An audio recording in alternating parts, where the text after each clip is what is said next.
Estamos en uno de los actos más del 75 aniversario del Nazareno.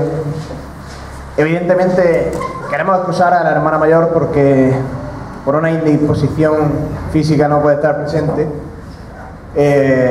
Su presencia está evidentemente en el vicehermano mayor. Estamos, como decíamos, en un acto más del 75 aniversario del Nazareno, y cuando nos planteamos hacer este tipo de conferencias dentro del aniversario, teníamos claro una cosa, que era, a veces la mayoría de las personas que están en una hermandad llegan por la inercia de la tradición, de la inercia de la costumbre, ¿no?, de la familia, y en la mayoría de las veces no se sabe de dónde viene esto. Y era una de las cosas que teníamos clara en este 75 aniversario, ¿no? Profundizar y analizar en el porqué de las cosas, ¿no?, en el porqué de las hermandades y el origen de las hermandades. Para ello, evidentemente, queríamos buscar a una gran figura que nos explicara el porqué de esto, ¿no?, que nos llevara de la mano hasta ese trasfondo histórico y a ese motivo del origen de las hermandades. Y en este aspecto hablo ya en el plano personal. Le tomé la palabra a un amigo, a Joaquín Ritoré, que tuvimos el honor en el aula de pensamiento de tenerlo presente dando una conferencia sobre mitología griega, y él nos indicó que la mejor persona para eso era don Manuel Valdivieso Fontán, aquí a mi derecha. No voy a entrar a presentarlo porque eso le corresponde al propio Joaquín Ritoré, que está aquí también con nosotros, a quien hay que agradecerle que venga desde Sevilla a presentar a nuestro ponente. Y lo único es manifestar el agradecimiento eterno y sincero de la cofradía y congraciarnos, ¿no?, y estar de una forma amable, dispuesta a abrazarlos, porque de verdad hoy no tenemos aquí un ponente ni un presentador. Hoy tenemos dos amigos, dos hermanos más que hemos encontrado en este camino nazareno que ha marcado este 75 aniversario. De verdad, hemos tenido una comida a mediodía distendida en la que se han sentado unas bases y unos cimientos que seguro, y si Dios quiere, dará mucho de sí. Sin más, le doy la palabra a Joaquín Ritoré. Muchas gracias.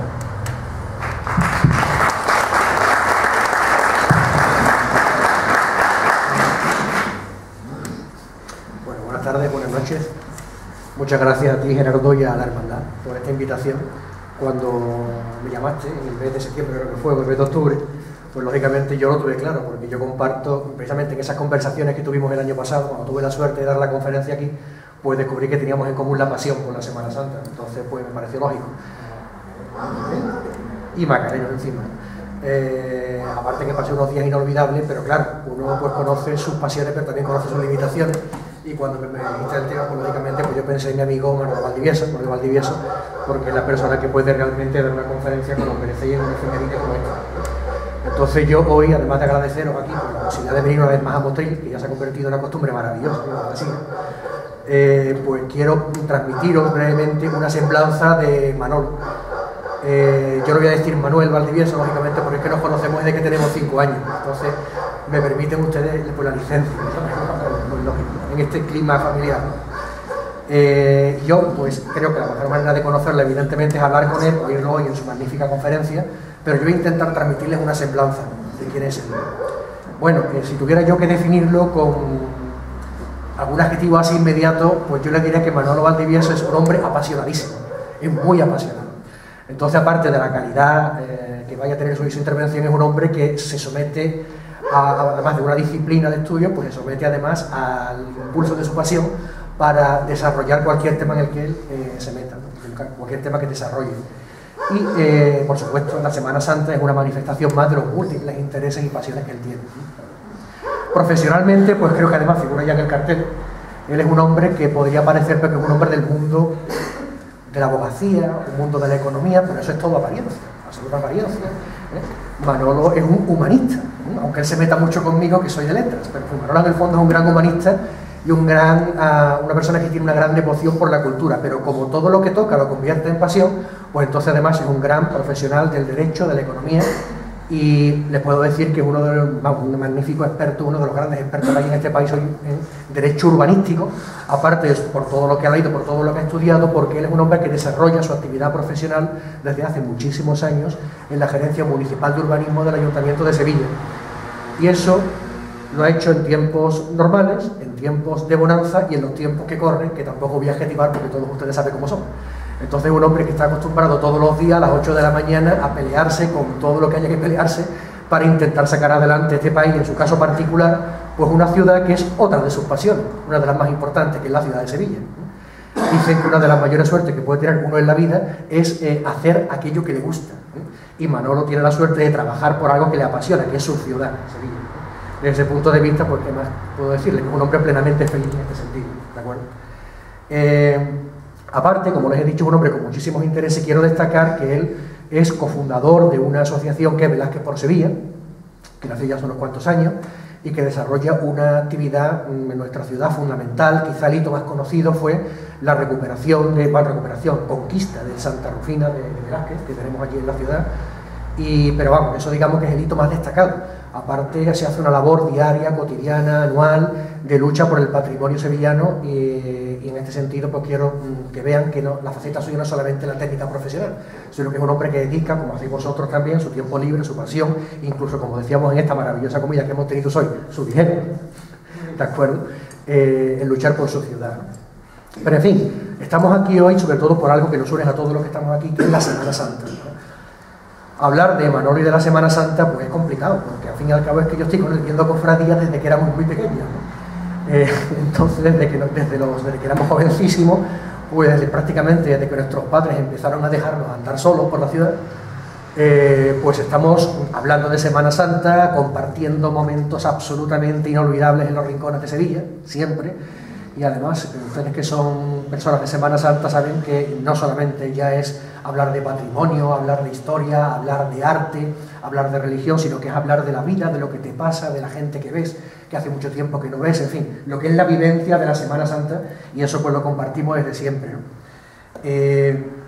Por lo tanto, a él, como a mí, y a otros amigos que no están aquí presentes, porque podrían haber estado, no han podido venir, lo que nos une, entre otras muchísimas cosas, es que el mundo es como una especie de peonza que da vuelta, pero tiene un eje central, que es una semana que varía todos los años, por aquello del equinoccio de primavera, pero que de hecho es la Semana Santa, que es nuestro pivote anual, ¿no? Entonces, ustedes hoy van a tener la suerte de oír a una persona que, más allá de su conocimiento, de su preparación y de la erudición que les va a mostrar, es un hombre que ama profundamente la Semana Santa.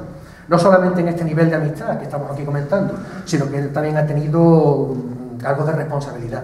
Él, lo voy a decir, que él empezó con otra hermandad de San Esteban, el hermano de San Esteban, después ya también el hermano de Jesús Despojado, y en la hermandad de Jesús Despojado de Sevilla ha llegado a ser teniente de hermano mayor, ¿no? Aquí no se dice vicepresidente, vicehermano mayor, ¿no? Y ha desarrollado una labor fundamental para su hermandad, tanto él como otras personas de su familia, y en este sentido conoce también la gestión y el día a día de lo que es la vida de una hermandad, y esa faceta pues es para él bastante importante. En fin, yo ya creo que debo callarme, ya llevo mucho tiempo hablando, y simplemente decirles que hoy van a tener la suerte de una persona que aúna en sí el conocimiento, la erudición y además encima la pasión y el amor por lo que hace. Así que, pues nada, Manolo, Antonio. Muchas gracias.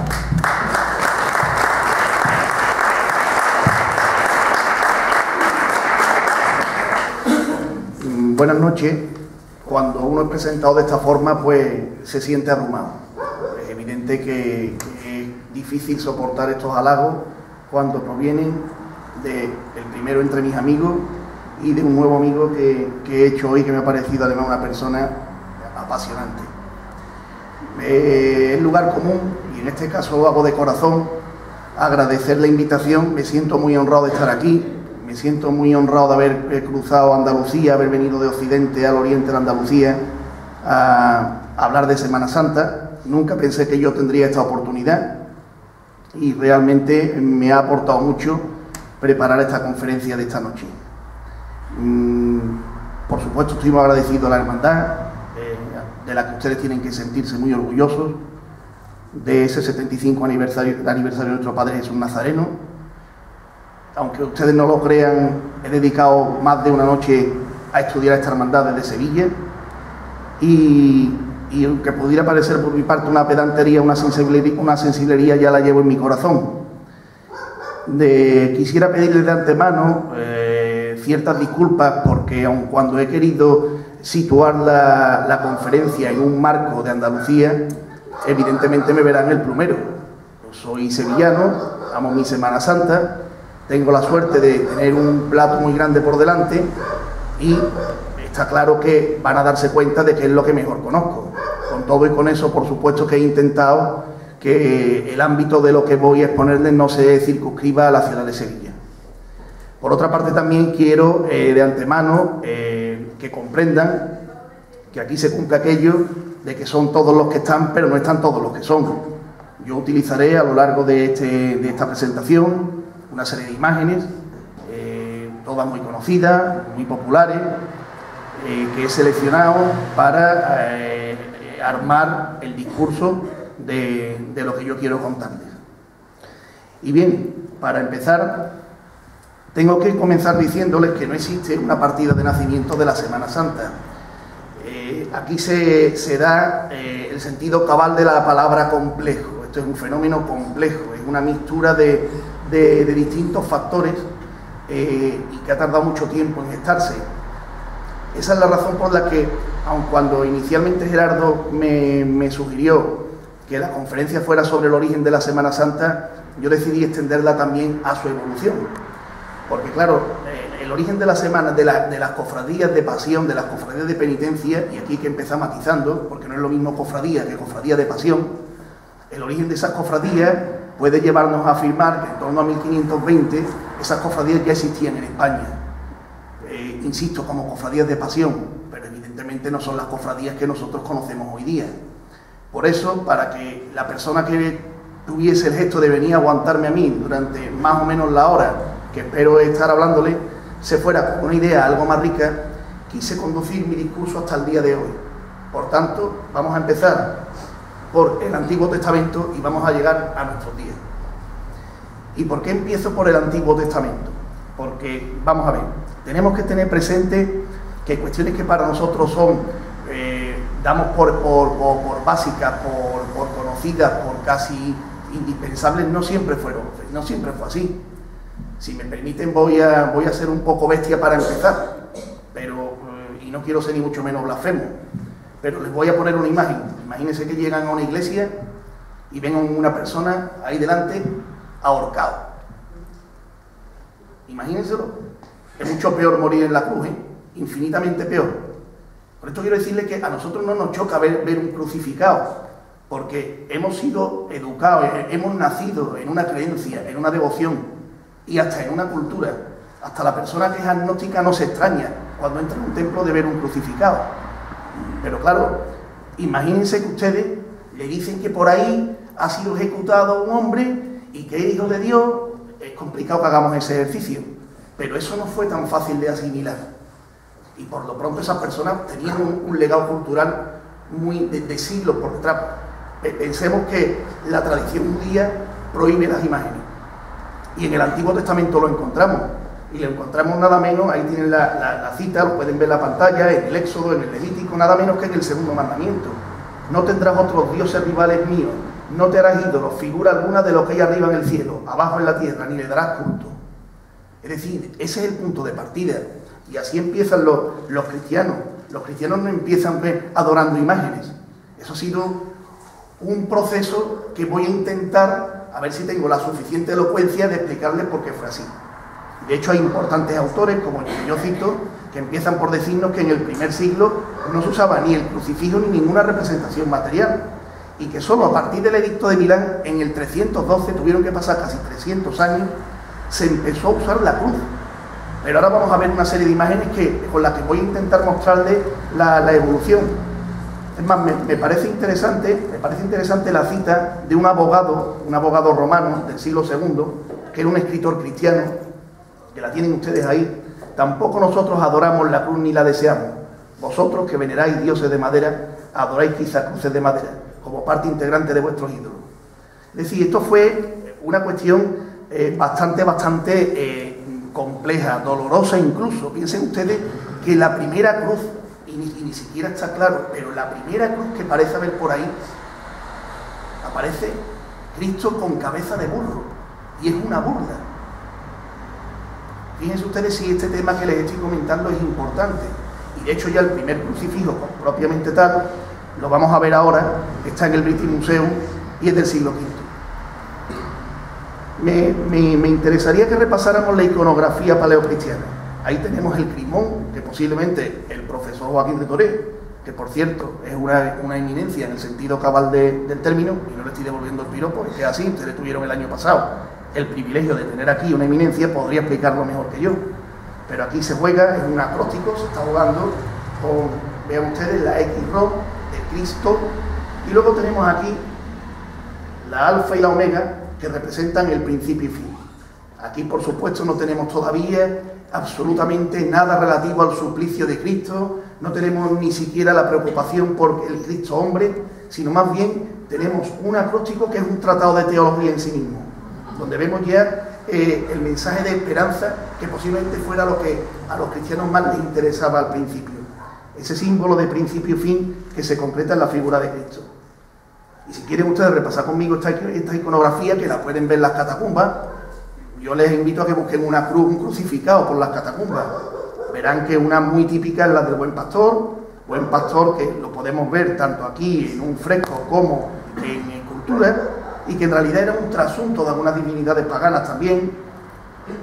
Y cuando se hace una alusión a la cruz, vean ustedes que es en forma de ancla y muy velada, y por supuesto con los peces. Es decir, evidentemente en este ancla hay una alusión clarísima, indiscutible a la cruz, pero vean ustedes que no estamos en la cruz. Esta es la representación más antigua que se conoce de un crucificado. Es curioso que vean que aparece aquí Judas ahorcado en el árbol.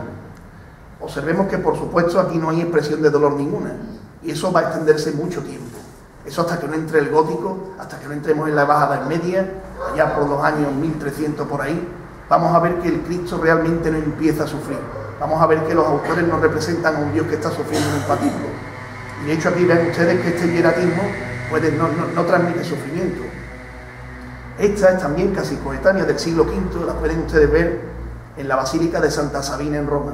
Como ustedes comprenderán, aquí, que es una alusión al crucificado y al buen y al mal ladrón, no tenemos absolutamente ninguna reminiscencia pasionista. Bueno, es meramente teórica, pero ahí ni hay un hombre sufriendo, ni ahí no hay carne, si me permiten la expresión. Claro, en esta primera parte de la conferencia terminaremos hablando de aspectos mucho más materiales y cotidianos y que posiblemente nos puedan resultar más amenos, pero yo tengo que empezar por aquí. Tengo que poner esto. ¿Esto qué es?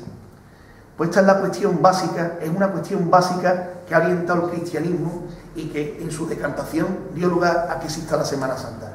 ¿Qué nos redime en Cristo? Su encarnación, es decir, que se hiciera hombre, que se hiciera carne, o su muerte. En definitiva, y si me permiten, yo no soy teólogo, pero permítanme que haga esta pregunta o que haga esta afirmación.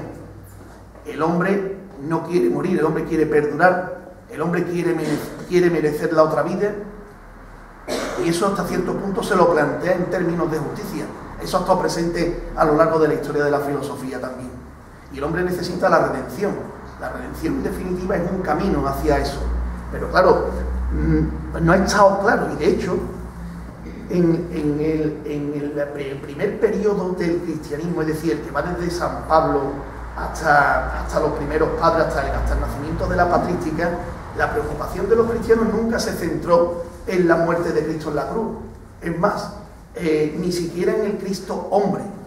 Para que nosotros podamos celebrar la Semana Santa, tenemos primero que creernos que Cristo fue un hombre, que fue un hombre que sufrió una pasión.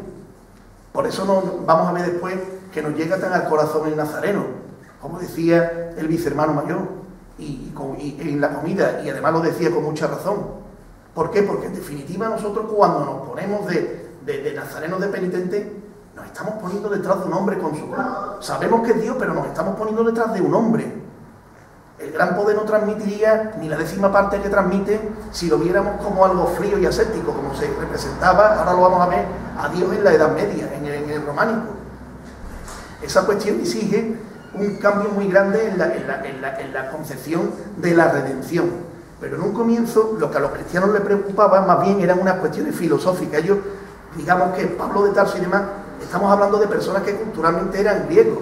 Ellos se habían criado, en concreto Pablo, que era una persona absolutamente culta, se había criado en el esquema del pensamiento griego. Y claro, a este hombre le preocupaba cómo Dios se puede convertir en un hombre. Claro, piensen ustedes que bajo ese prisma metafísico, Dios es perfecto, es eterno, pero el hombre es imperfecto, es corrompido. Sirve de ayuda para saber que tenemos salvación, saber que Dios se ha hecho hombre, se ha hecho carne, y uno de nosotros ha sobrevivido, ha resucitado. Pero en el comienzo, en esos siglos iniciales, y aquí está la afirmación de San Atanasio, que yo cito, tienen aquí, Dios se hace hombre para que el hombre se haga Dios. Aquí tienen ustedes toda una proclamación de la encarnación como la pieza clave de la redención. Es decir, se ponía el acento en que Dios se ha hecho hombre, no en que hubo un hombre que luego sufrió como nosotros. Eso va a venir después. Entonces, bueno, a lo largo de estos primeros siglos del cristianismo, las preocupaciones de los padres de la Iglesia fueron muy diversas, pero vamos a necesitar unos pocos de siglos para que se produzca la revolución que luego vamos a ver que se produjo. Y ahí van ustedes pueden repasar, si quieren, los distintos concilios, el de Nicea, Cristo es divino, en el de Constantinopla, Cristo es humano, en el de Éfeso, el evento humano y divino están personalmente unidos, surgen un montón de herejías, el arrianismo, y una muy importante, el monofisismo. ¿Qué es eso del monofisismo? Esto me interesa que lo tengan claro. Para el monofisismo, aunque se parte del reconocimiento de que Cristo es un hombre y es Dios, en realidad su esencia es la de Dios. Y ellos dicen literalmente en sus textos que su cualidad humana es como una gota que se pierde en el mar. Es decir, para el monofisismo, Cristo es Dios. Y su cualidad de hombre es meramente accesoria, casi anecdótica.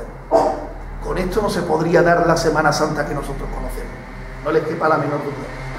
Luego en la época carolingia, ya hablamos del año 800 más o menos, esa iglesia oficial de Carlomagno se basó mucho en el Antiguo Testamento. Y vean ustedes una cosa muy curiosa. Ya en aquellos primeros siglos del cristianismo, rápidamente los obispos se dieron cuenta de que necesitaban la religiosidad popular. De que con tanto mensaje teórico, con tanta carga filosófica, no se llegaba a la gente. Porque no olvidemos que aquí en Europa estaban llegando pueblos que venían, germanos, pueblos bárbaros, que traían sus propias costumbres y sus propias divinidades. A modo de ejemplo, les puedo decir que en Roma, en el año 700, se seguían celebrando las calendas romanas en el mes de enero.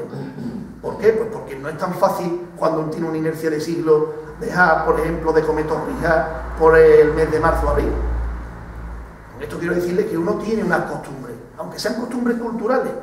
Y rápidamente los obispos se dieron cuenta de que tenían que empezar y se crean los santos. Que los santos, si ustedes se paran a pensarlo, pues por no lo viene de fuera, sería una especie como de mini diosecillos. Teóricamente sí, son hombres que han sido depositarios de la divinidad, pero son como unos intermediarios que nosotros tenemos. Y la reliquia. El tema de la reliquia es una constante a lo largo de la Edad Media. Y ahora lo vamos a ver a continuación.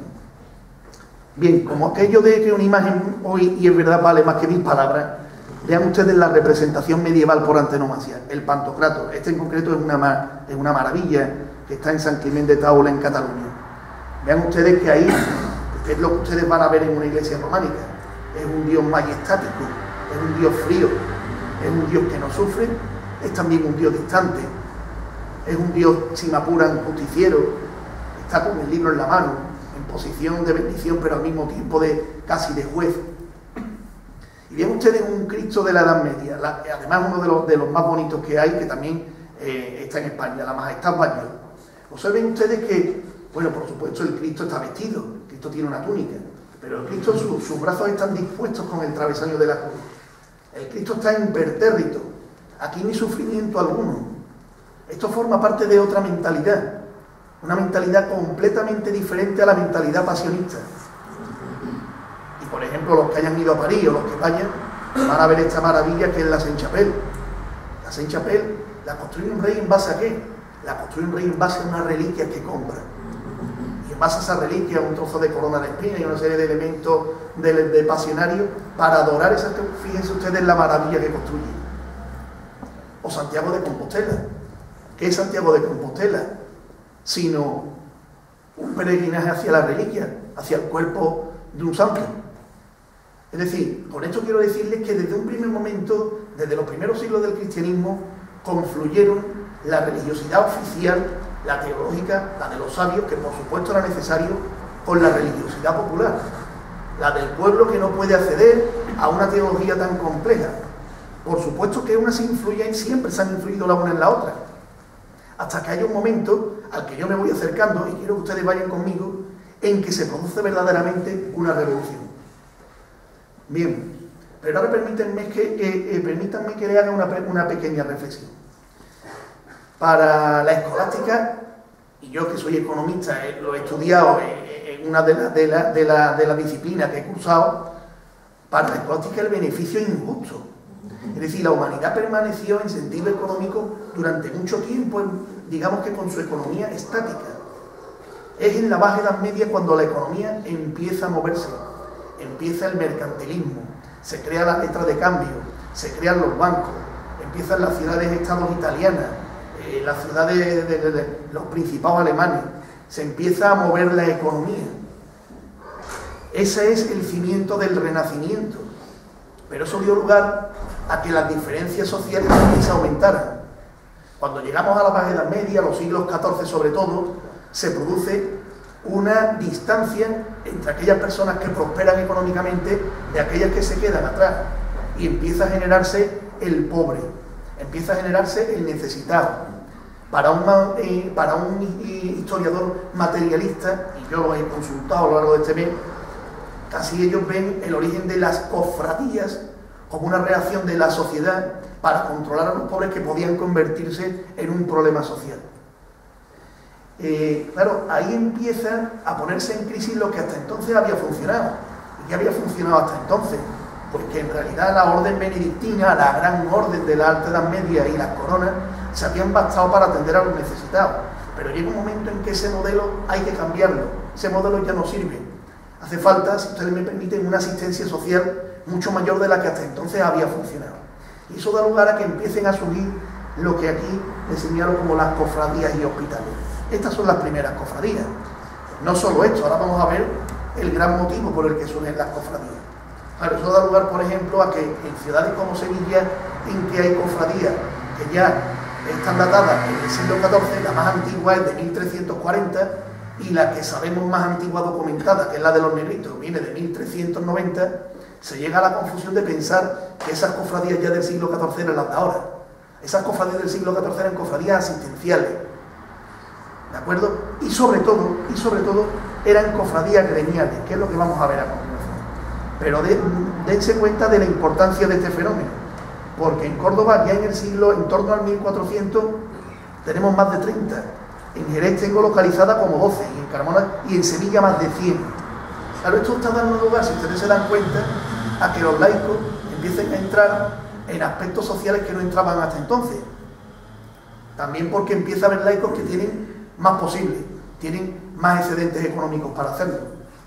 Bien, las cofradías gremiales, que son las primeras cofradías, se confunden con los gremios hasta el punto de que ustedes pueden leer muchos libros y no van a sacar una conclusión clara de qué fue primero, el gremio o la cofradía. De hecho, eso llega hasta nuestros días. Habrán escuchado ustedes cofradía de pescadores, cofradía de no sé cuánto. ¿Por qué surgen los gremios o por qué surgen las cofradías? Parece que el término más antiguo es el de cofradía.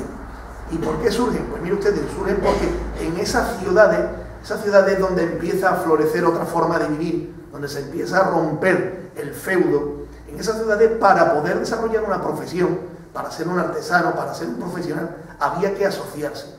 Y no solo había que asociarse, había que ponerse bajo la protección de alguien. Pero claro, aquellos tiempos no son como los de ahora. Entonces había que ponerse bajo una doble protección, que es lo que dice un gran historiador, Antonio Romeu de Armas, un historiador catalán magnífico, en un libro que además le he puesto aquí cómo se llama el libro porque me interesaba que ustedes lo vieran. Historia de la previsión social en España.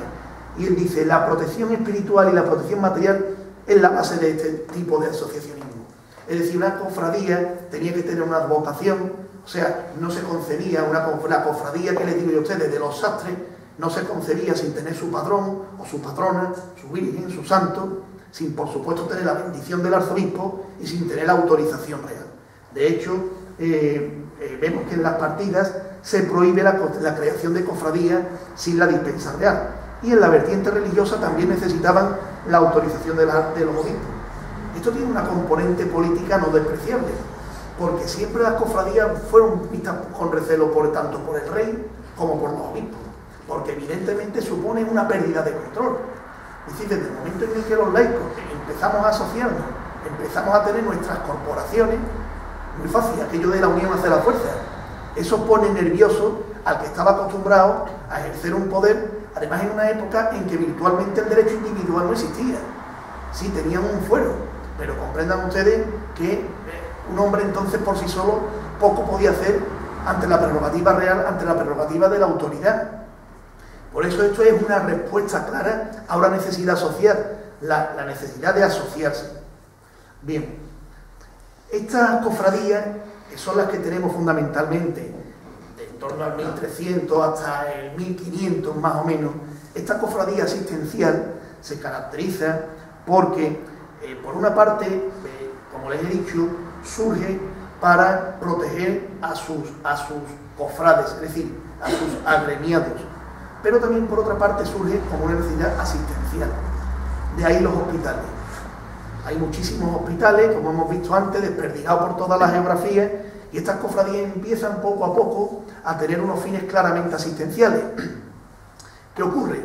Que evidentemente a la autoridad lo que le va interesando es que se centren en esos fines asistenciales. ¿Y a qué fines asistenciales me refiero? Por ejemplo, a enterrar. Está claro que enterrar vale dinero, que enterrar es costoso y que es necesario enterrar por una mera cuestión de salubridad pública. Entonces no había un servicio municipal de cementerio.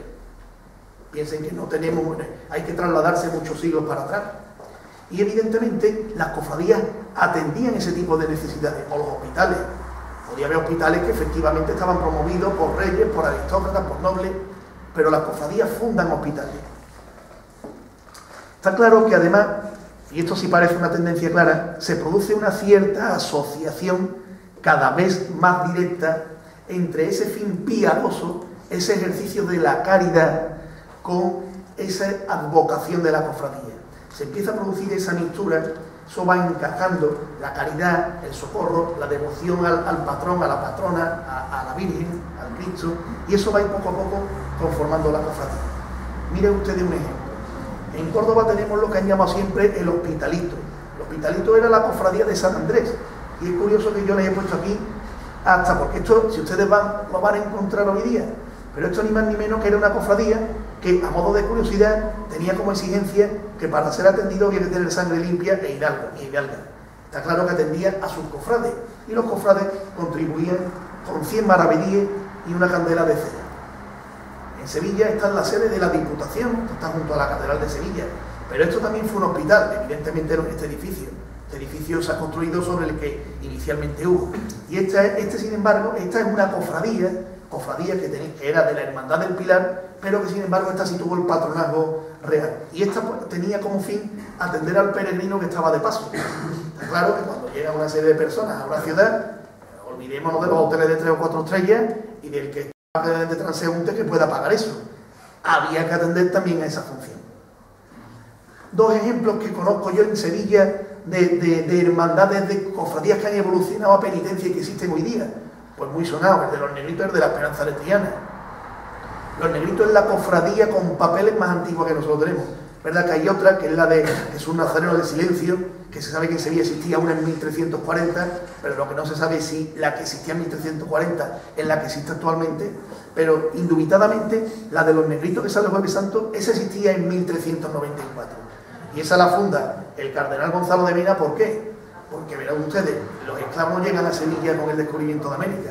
Sevilla era un puerto muy importante en la Baja Edad Media, y el que se funda en 1394, una cofradía para atender negros, es porque cuando llega el cardenal Gonzalo de Mena a Sevilla, se le cae el alma a los pies cuando ve a esas criaturas, ese esclavo que ya es mayor y no sirve, ese esclavo que no puede ser mantenido por su amo, Y eso, claro, eran lo último de lo último en la escala social.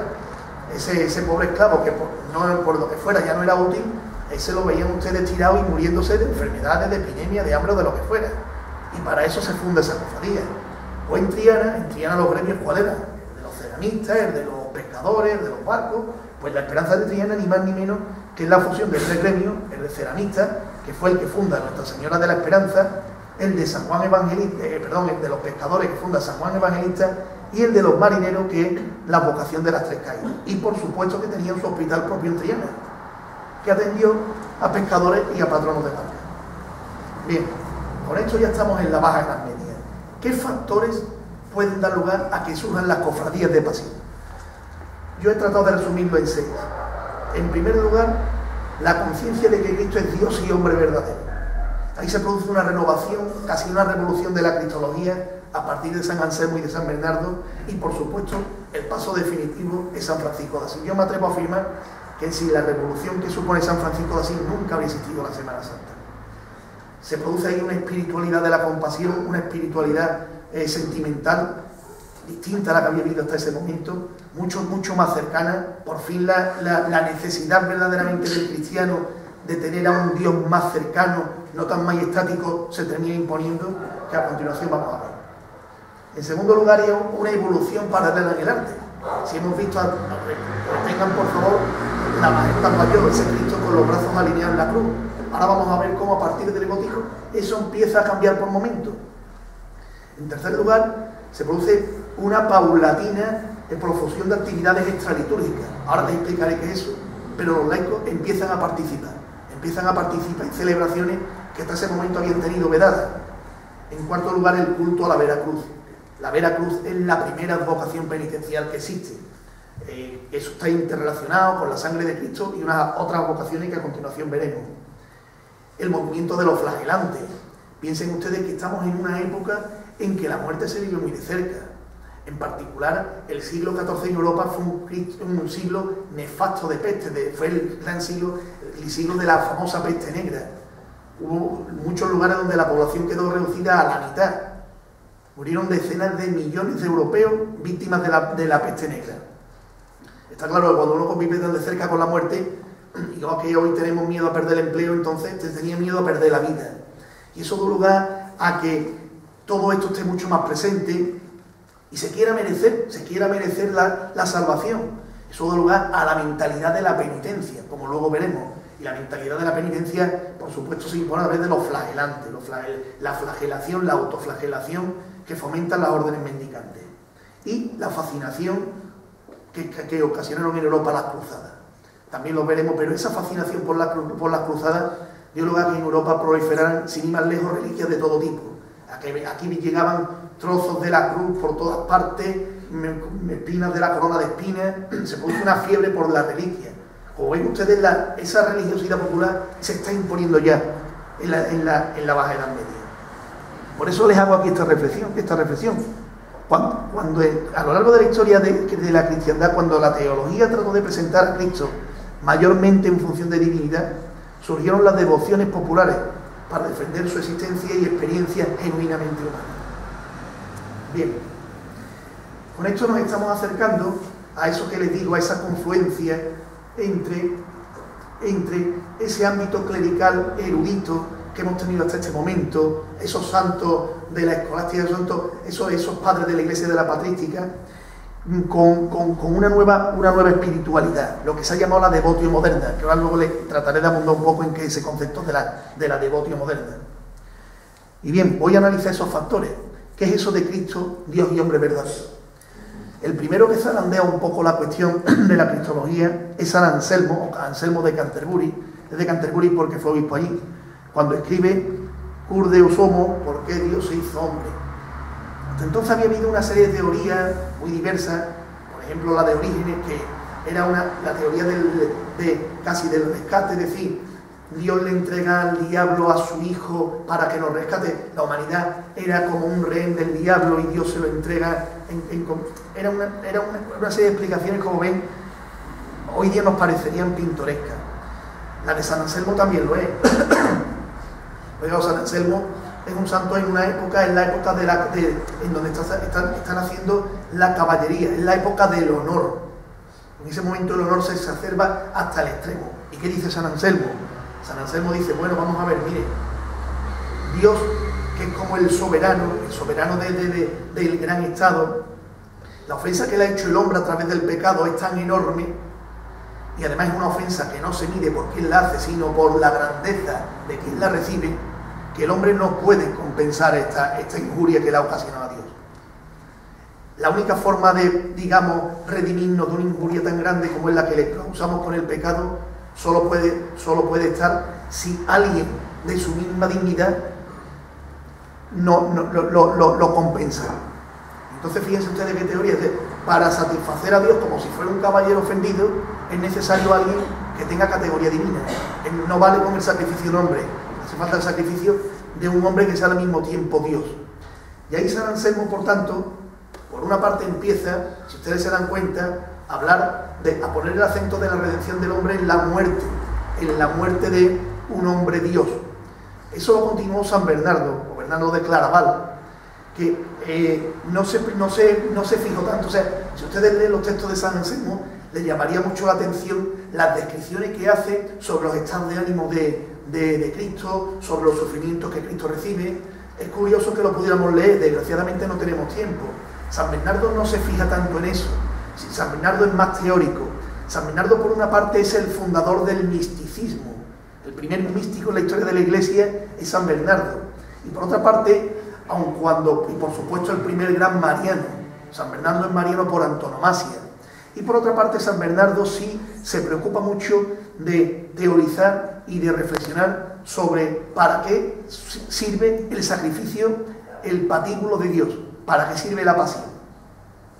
Ya estamos, por tanto, cambiando de mentalidad. Aquí sí les he puesto un texto de San Bernardo con una obra que me parece absolutamente cimera, que es Cristo abrazando a San Bernardo, de Francisco Ribalta, que es una obra además de un conocimiento teológico abrumador, porque vean ustedes la ternura que hay en este abrazo, el cariño que hay. Esto hubiera sido impensable. Recuerden antes, por ejemplo, el Cristo en Majestad, recuerden el Pantocrator que hemos visto. Esto estamos ya a una distancia brutal, ¿no? Y vean ustedes, por ejemplo, el breve texto que selecciono. Lo que no puedo obtener por mí mismo, me lo apropio con confianza. Vean ustedes la cercanía del costado traspasado del Señor, porque está lleno de misericordia. Creo que una imagen aquí, la imagen es absolutamente conmovedora. Y llegamos a uno de los grandes genios de la Iglesia, a San Francisco de Asís. Como dice Sánchez Herrero, que es catedrático de Historia Medieval de la Universidad de Sevilla, y sin ninguna duda la persona que en España sabe más de Semana Santa, no de Sevilla, pues en todas las cosas no es sevillano, sino de Semana Santa en España en general, él tiene una teoría que yo comparto. Él dice que hasta San Francisco de Asís en realidad pervivió en la Iglesia, en todo el orden ecuménico, el monofisismo. Es decir, hasta San Francisco Cristo era más Dios que hombre. La faceta de hombre de Cristo era una faceta accesoria.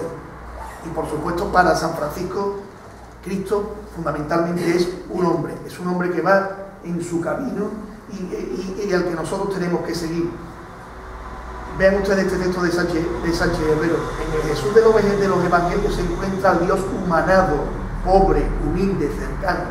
Claro, ese Cristo hombre al que busca San Francisco lo lleva inmediatamente a fijarse en su vida. Y de San Francisco nace la tradición de los belenes. Y por supuesto también la gran, no iba a decir obsesión, pero no es un término adecuado, la atención que se presta a la pasión y muerte de Jesucristo. San Francisco además es el primer santo que es estigmatizado. Ya cuando San Francisco viejo tiene los estigmas de la pasión, le brota sangre de las palmas, es el primer santo que tiene eso en la historia de la Iglesia. Y ahí además en San Francisco se pone de manifiesto una nota que hoy a nosotros nos chocaría muchísimo, que es el escatologismo. En la Baja Edad Media será escatológico.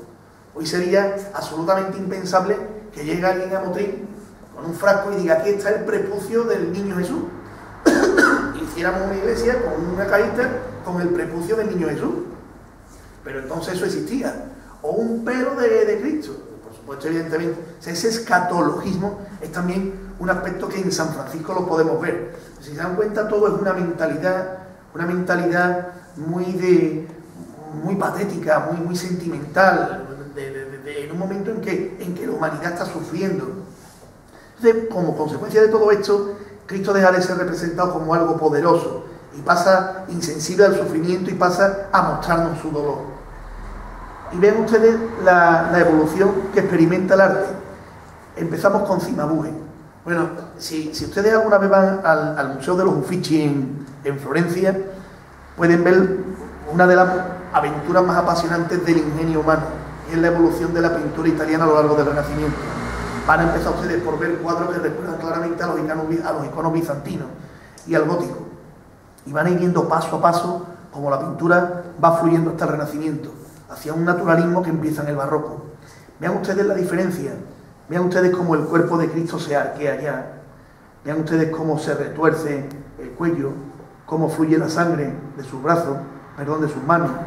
Aunque no hay mucha sangre todavía, por supuesto ha desaparecido la túnica y hay un sudario, y estamos todavía ante el comienzo de la evolución, porque si nos vamos a los que se llaman los Cristos dolorosos, y en Andalucía tenemos, por desgracia nos han quedado muy pocos, porque los problemas sociales en torno a la Segunda República ocasionaron, por desgracia, que se perdieran obras de un enorme valor. Por ejemplo, en Sevilla se perdió el Cristo por antonomasia de la Baja Edad Media, que era el Santo Crucifijo de San Agustín, del que luego yo de todas maneras les enseñaré una fotografía. Pero de los tres que nos han quedado, yo me quedo con los dos que más me gustan, en concreto el del cementerio de Gibraleón, que aunque puedan leer en internet alguna documentación confusa, realmente es un Cristo de principios del 14, 1300 y pico, hecho en Sevilla, en algún taller de Sevilla, y el Cristo de San Pedro de San Lucas la Mayor, una obra maestra sin ninguna duda. Aunque la fotografía no sea muy afortunada, vean ustedes el retorcimiento que aquí hay. Esto, por supuesto, habría sido impensable en la época del románico, en la Alta Edad Media. Vean ustedes cómo hemos ido poco a poco a un cambio de mentalidad en la que nos está acompañando el arte. Entonces, por supuesto, la cruz pasa a ser ya cruz arbórea, tenemos el sudario, se produce, por ejemplo, la evolución a los dos pies con un solo clavo. Empiezan a aparecer las coronas de espinas. En la Alta Edad Media, los Cristos en Majestad tenían una corona real. El Cristo se ha convertido en un hombre que sufre su pasión y muerte. Bien, esto es lo que les acabo de contar. Y otro aspecto que me refería antes era la introducción de lo popular en las actividades extralitúrgicas. ¿A qué me refiero con eso? Me refiero a que ya los seglares empiezan a participar. Por ejemplo, les hablaré de que en Roma existía la hermandad o cofradía de los gonfalones. Los gonfalones eran en realidad una compañía que hacía representaciones de la pasión, que en principio se hacía dentro de las iglesias, hasta que la autoridad eclesiástica pues empezó a ver que aquello se diversificaba, empezaba a ganar tamaño y la sacaron a los atrios. Eso pasó también en España. Todo empezó cuando se empezó a representar, a teatralizar la pasión. Se ponían varios curas y leían un texto, hacían como una representación dramática dentro de la iglesia. Es decir, ya la gente empieza a necesitar una comunicación de lo religioso mucho más cercana, mucho más amena. Y eso da lugar a que los laicos empiecen a participar de eso. En España, por ejemplo, tenemos la veneración de la Santa Espina en la Capilla Real de Aragón, o la predicación de... Aquí me he ido, perdone. O la predicación en Jaén del Sermón de la Pasión, que era un sermón que bueno, en realidad era una tradición. Y tenemos documentado el acto extralitúrgico más antiguo en Zamora, en torno a 1280. Ahí se hacían unas representaciones de la Pasión, bien en la catedral o bien en una iglesia cercana. Y en Sevilla también las tenemos documentadas. ¿Qué ocurre? Que eso al final, todas las autoridades eclesiásticas deciden sacar eso a los atrios. Pero como ven, empieza a haber ya una representación que no se celebra la Pasión solo con una misa. El retorno de los cruzados es muy sencillo. La primera cruzada reunió 18.000 personas. 18.000 personas que eran campesinos, mendigos, trabajadores, artesanos. Esta gente se tuvieron que ir, con bastante poco aparejo, por cierto, a terreno hostil. Vean ustedes lo que puede ser que una persona de Navarra o alguien de Francia se embarque en esta aventura y se vaya nada menos que al Oriente Próximo, a reconquistar Tierra Santa. Parece que tener un fervor religioso y un entusiasmo tremendo. Pero claro, cuando esos cruzados vuelven a Europa, vienen contando, se produce una serie de mistificación, o sea, Tierra Santa se convierte en un mito y todo lo que procede allí se convierte en algo digno de adoración, se produce una auténtica fiebre por la reliquia, que por ejemplo, luego veremos luego daremos, no quiero adelantarlo. El Vía Crucis, también va surgiendo el Vía Crucis. Como ven, se va dinamizando la celebración en torno a la Semana Santa. Lo que inicialmente era una celebración meramente litúrgica, se va dinamizando. El Vía Crucis, que no se sabe muy bien cuándo surge, porque ya desde los primeros cristianos, allí en Jerusalén sí se tenía la costumbre de representar las estaciones. Está claro que el Vía Crucis, cuando se hace más, en la tradición del Vía Crucis, que se discute si nació en España o no, es con los franciscanos cuando empieza a propagarse. Bien, y estas son las primeras advocaciones con las que nace la pasión. La Santa Cruz, la Santa Cruz o Vera Cruz, la sangre de Cristo y, por supuesto, la disciplina. Porque piensen ustedes que las primeras cofradías de pasión no sacaban paso. O sea, casi se veneraba en sí la penitencia. Ahora abundaré en esto. Las principales devociones de la Baja Edad Media, que tenemos todas en España, como digo, entonces son la Veracruz, las 5 llagas, todas muy escatológicas, si te dan cuenta. Todas relacionadas con el martirio, con el sufrimiento, la sangre de Cristo, la Santa Espina. Y luego veremos que la última gran advocación en nacer es la del Nazareno. Hay un caso raro en Sevilla, que es el que les comentaba antes, que no se sabe si es la actual Hermandad del Silencio, y que sí se sabe a ciencia cierta que en 1340 existía una cofradía del Nazareno, pero el Nazareno será la última vocación en nacer. Bien. La Veracruz, ¿cómo surge esto de la Veracruz? El origen de la Veracruz es muy antiguo. El origen de la Veracruz, nada menos que nos tenemos que remontar a Santa Elena, cuando se produce lo que era la Inventio Crucis. Es decir, se hacen unas excavaciones en el Calvario, donde surgen varias cruces y se supone encuentran la verdadera cruz de Cristo. Ahí empieza la veneración a la cruz. Esto va evolucionando y, como les decía antes, los cruzados y peregrinos, sobre todo, cuando hacen proliferar la reliquia, la más importante de todas es el Lignum Crucis. El Lignum Crucis no es ni más ni menos que un trozo de la cruz de Cristo, y empiezan a aparecer Lignum Crucis por toda Europa.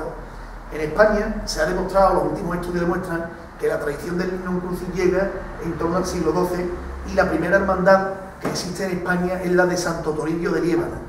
Pero, como ustedes verán, en Santo Toribio de Liébana no hay ningún Cristo. En Santo Toribio de Liébana lo que se adora es una reliquia, que es la que se porta en esta procesión extraordinaria, que por cierto tuvo lugar en Zamora, no en Santo Toribio, y este es el templo, el monasterio donde está la reliquia, este es el templete donde está esa reliquia. Como ven ustedes, por tanto, el origen de la primera hermandad de pasión no es el de la imagen. Bien, aquí les he tratado de un poco exponer cómo se propaga la Veracruz por España. En Andalucía empieza en Sevilla, la Veracruz empieza en 1448.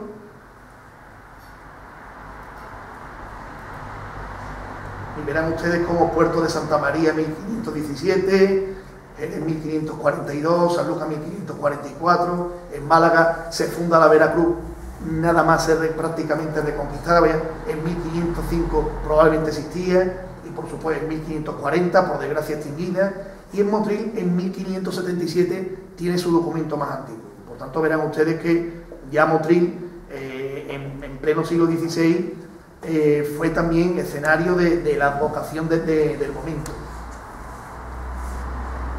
La sangre de Cristo va pareja a la Veracruz, hasta el punto de que muchas veces fueron la misma cofradía. Y por supuesto, el culto a la sangre de Cristo influyó mucho en el cambio de mentalidad, el cambio de perspectiva de los cristianos con respecto a la cruz.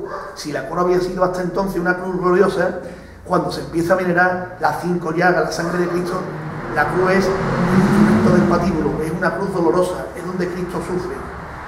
Ya se sabe que en Sevilla existía una en 1441, o en por tanto muy antigua, y hay un detalle que es muy significativo. A finales del siglo XV se sabe que en Sevilla se duda sería 2 o 3.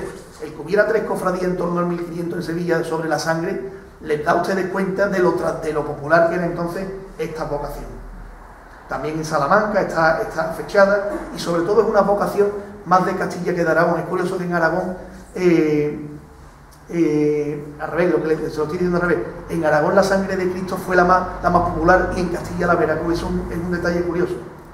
Solo en el Reino de Aragón solo hay una Veracruz que es en Chátiva. Bien, lo de la sangre de Cristo además es curioso, porque claro, de todas estas cosas se forman controversias, ¿no? Entonces, los dominicos y los franciscanos discutían si la sangre de Cristo podía ser objeto de veneración, porque los dominicos decían que la sangre de Cristo el Viernes Santo volvió a su cuerpo.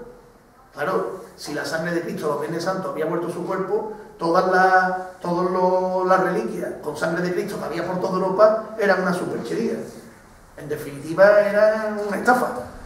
Mientras que los franciscanos, por el contrario, defendían que la sangre de Cristo se independiza de él y que en esa sangre está la divinidad. Dese usted de cuenta de que, en definitiva, lo que se está discutiendo ahí es si un objeto como este, que es una de las reliquias de la sangre de Cristo más famosa y más importante, que es la de la Basílica de la Sangre Sagrada de Brujas, o sea, que le da nombre a esa basílica en Brujas, Bélgica, si esto es una superchería o si por el contrario era una reliquia real. Al final hubo un papa, a mitad del siglo XV, que zanjó la polémica y prohibió discutir sobre ese tema. Y la devoción de las 5 llagas también avanza junto con las que yo les vengo contando. No quisiera tampoco abundar mucho más, porque creo que les puedo cansar con tanta reflexión. Ustedes están viendo en definitiva todo ese escatologismo al que yo me refería antes y cómo, por ejemplo, en Salamanca hay un Cristo de las 5 llagas del que fluye la sangre que recogen unos ángeles con los cálices de esta época. Es decir, son en definitiva advocaciones que todas ellas avanzan juntas. Bien, y la autoflagelación. ¿Cuándo surge la autoflagelación? Miren ustedes, la autoflagelación, ¿qué sentido tiene que las personas se azotaran la espalda? Que además no se azotaban la espalda con un latiguillo de cualquier... No, se azotaban con un instrumento que se parecía al flagón de los romanos. O sea, el derramamiento de sangre era muy abundante. ¿Eso por qué se hace? Posiblemente era la mentalidad. La autoflagelación la practicaba San Francisco de Asís, la practicaron los franciscanos, la practicaron los agustinos, y la explicación que se da es que ese estado de sacrificio, esa imitación de Cristo en su sufrimiento, hace que el hombre se acerque a Dios, hace que el hombre se ponga en una disposición más en paz con Dios, ¿no? Puede ser un poco ese sentido, pero claro, este tipo de actividades llega un momento en que se descontrolan. Está claro que la autoflagelación se inventa en Italia, la empiezan a hacer unos anacoretas, es decir, unos ermitaños, allá por el año 1000, hasta que eso se va extendiendo sobre todo por las órdenes mendicantes, como ustedes saben, fundamentalmente son franciscanos, agustinos, que en su disciplina, en su regla, recogen la disciplina. Pero claro, estos monjes animan a los laicos a que también la practiquen. Y claro, hay momentos en que se producen peregrinaciones flagelantes por Europa, es decir, se juntaban una especie de cofradías de flagelantes que iban recorriendo ciudades en Italia. Claro, evidentemente eso tuvo ya un momento, y por supuesto en el siglo XIV con la peste negra, en que todo era apocalíptico y estábamos al borde prácticamente ya del juicio final. Está claro que era un campo abonado para que la gente en un momento dado quisiera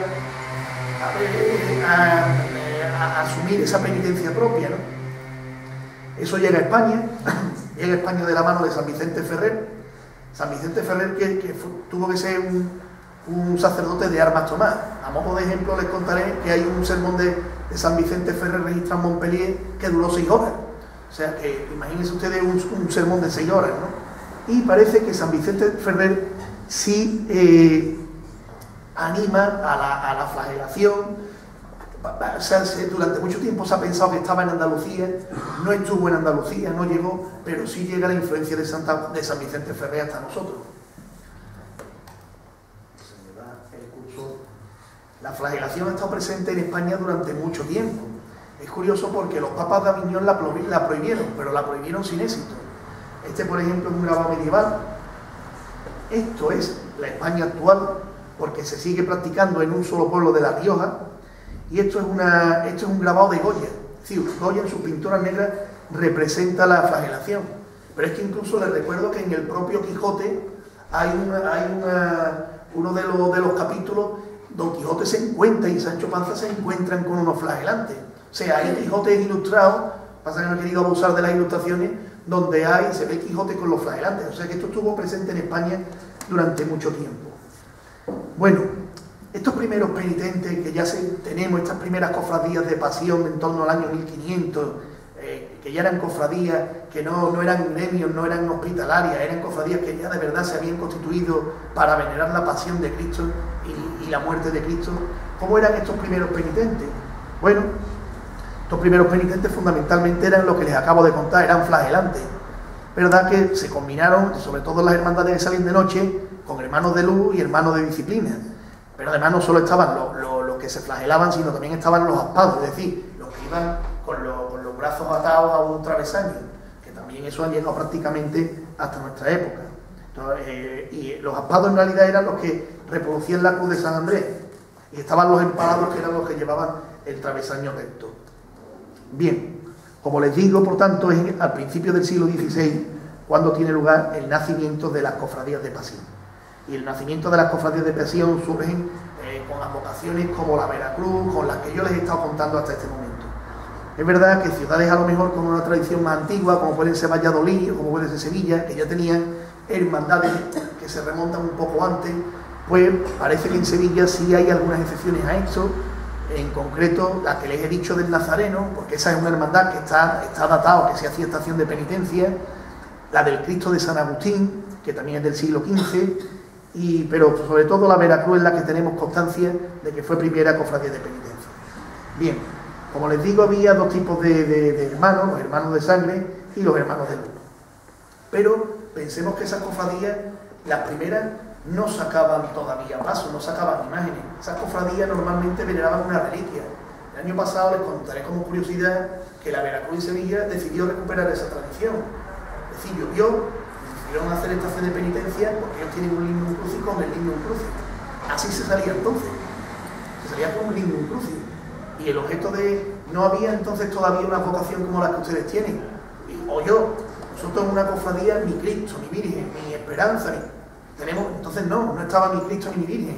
La hermandad de la Veracruz, y la Veracruz era la devoción a la cruz en abstracto, y a lo mejor lo que se sacaba era el lignum crucis.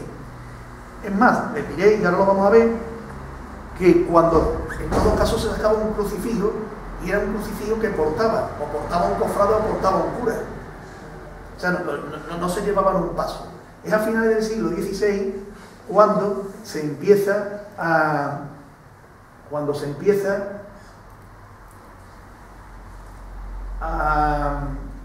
tener las andas, pero eran unas andas muy pequeñitas. Quiero aquí que vean el Cristo más antiguo de Andalucía, que como ven todavía tiene una reminiscencia gótica, es decir, son imágenes. Esta pantalla la tengo aquí para que ustedes vean que esas primeras imágenes a las que se venera a lo largo del siglo XVI no son tampoco las imágenes que nosotros estamos acostumbrados a tener devoción por ellas. O sea, ustedes tienen devoción por unas imágenes amables, unas imágenes que inspiran al amor, que nos inspiran, nos mueven a la compasión, a la cercanía, a decir mi Virgen, a decir mi Cristo. Estas imágenes todavía inspiraban más miedo, más respeto que otra cosa. Y bien, ustedes habrán oído hablar del Concilio de Trento, que es posiblemente el concilio más importante que ha habido en la historia de la Iglesia. Es un concilio que evidentemente se celebra a mitad del siglo XVI como una respuesta, duró como 20 años, y es una respuesta clara a unos problemas gravísimos que la Iglesia tenía. Entre otras cosas había surgido ya la respuesta del protestantismo, gravísima, y que supone una ruptura definitiva y dolorosa para la Iglesia. En el Concilio de Trento se dice: enseñen con esmero los obispos que por medio de la historia de nuestra redención expresada en pintura y otras copias se instruye al pueblo. Si en el Concilio de Trento se aboga por lo que se ha llamado la predicación silenciosa, es decir, se respalda, por tanto, ya hemos pasado recuerden ustedes cómo cuando hemos empezado a hablar de que en el Antiguo Testamento se prohibía las imágenes, pues hemos pasado, fíjense ustedes, 1500 años más tarde o 1600 años más tarde de la muerte de Cristo, hemos pasado a todo lo contrario, a que la Iglesia opta por esa predicación silenciosa, esa predicación a través de imágenes. Y con ello estoy llegando a las postrimerías del siglo XVI. Y en las postrimerías del siglo XVI empiezan a aparecer pequeños pasitos, pero eran unos pasitos que normalmente llevaban 4 hermanos, o pequeñas dolorosas. Era muy frecuente que, por ejemplo, una cofradía tuviera los disciplinantes, tuviera en manos con luz, es decir, con hachas de luz, cirio, y a lo mejor hubiera en medio de la procesión un cura o un cofrade con un crucifijo a cuestas, y a lo mejor un pequeño pasito con una dolorosa, que por supuesto nada tiene que ver con la dolorosa que ustedes y todos conocemos hoy día. O bien el pequeño pasito sería para el propio crucificado. Por supuesto hablamos siempre de crucificado. Las primeras imágenes que no son de crucificado son ya de 1590, 1550 y alguna coronación de espina, como por ejemplo puede ser el caso de San Esteban en Sevilla, pero por tanto vamos describiendo esa evolución. Tenemos las imágenes de papelón. Supongo que algunos de ellos sabrán, de ustedes sabrán lo que es. Son imágenes que no están talladas en madera, son imágenes que están hechas en una especie de pasta, una pasta que se hace entre pastas de madera, papel, cartón, con una arpillera por dentro. Por ejemplo, la Veracruz de Gerena, que todavía sale, es un Cristo de papelón. Ese Cristo no está hecho en madera. ¿Por qué Cristo de papelón? Cristos de papelón porque tenían que pesar poco para poder ser llevados, ¿no? Aquí tienen, por ejemplo, un Cristo que entonces todavía salía en Sevilla, muy popular, que era el de San Agustín. Como ven, todavía les estoy representando imágenes donde no ha explotado el barroco, que en definitiva es el lenguaje que nosotros conocemos. ¿Y qué pasa en el barroco? En el barroco hemos asumido todos los dictados del Concilio de Trento. En el barroco nos han dicho, señores, muevan a la devoción a través de imágenes. Y, por ejemplo, nace el palio. El paso de palio es una creación del barroco. Por ejemplo, en el barroco, además, en Andalucía, se encuentra con una pléyade irrepetible de escultores, que son para los principios de Trento, van como dicen en algunos pueblos de la provincia de Sevilla, van como el aceite a las espinacas. O sea, que hubiera un Martínez Montañés Juan de Mesa a lo que se había acordado en Trento, bueno, no pudo ser más oportuno, ¿no? Los pasos van ganando en tamaño, es decir, los pasos van aumentando, las cofradías están también floreciendo, aparecen por fin las escenas, o sea, aparecen los pasos de misterio, por primera vez hay más de una imagen en los pasos, incluso pasos alegóricos. Por ejemplo, en Sevilla se creó un paso que era una eclipse de luna, o bueno, un paso con las calaveras, como hay en Sevilla todavía uno, ¿no? Esos pasos también surgen ahí. Y a todo esto tengo que decirles que el Consejo de Castilla le preocupaba esta proliferación de cofradías y demás. Claro, es un lenguaje que ya nosotros sí nos es familiar. Este es el lenguaje del barroco, es un lenguaje que nos es cercano. Y por un poco hacer un brevísimo recorrido por Andalucía, ahí está una joya que se perdió en el 31, incluso se ha novelado con el misterio de una maravilla. Yo creo que ha sido la mejor imagen que ha habido en Málaga. Es una opinión personal, discutible, pero que ha sido la mejor que ha habido nunca. El famoso Cristo de la Buena Muerte de Mena, el Cristo de Pasión, un Cristo canónico absolutamente, de Martínez Montañés, Sevilla, Cristo de Pasión.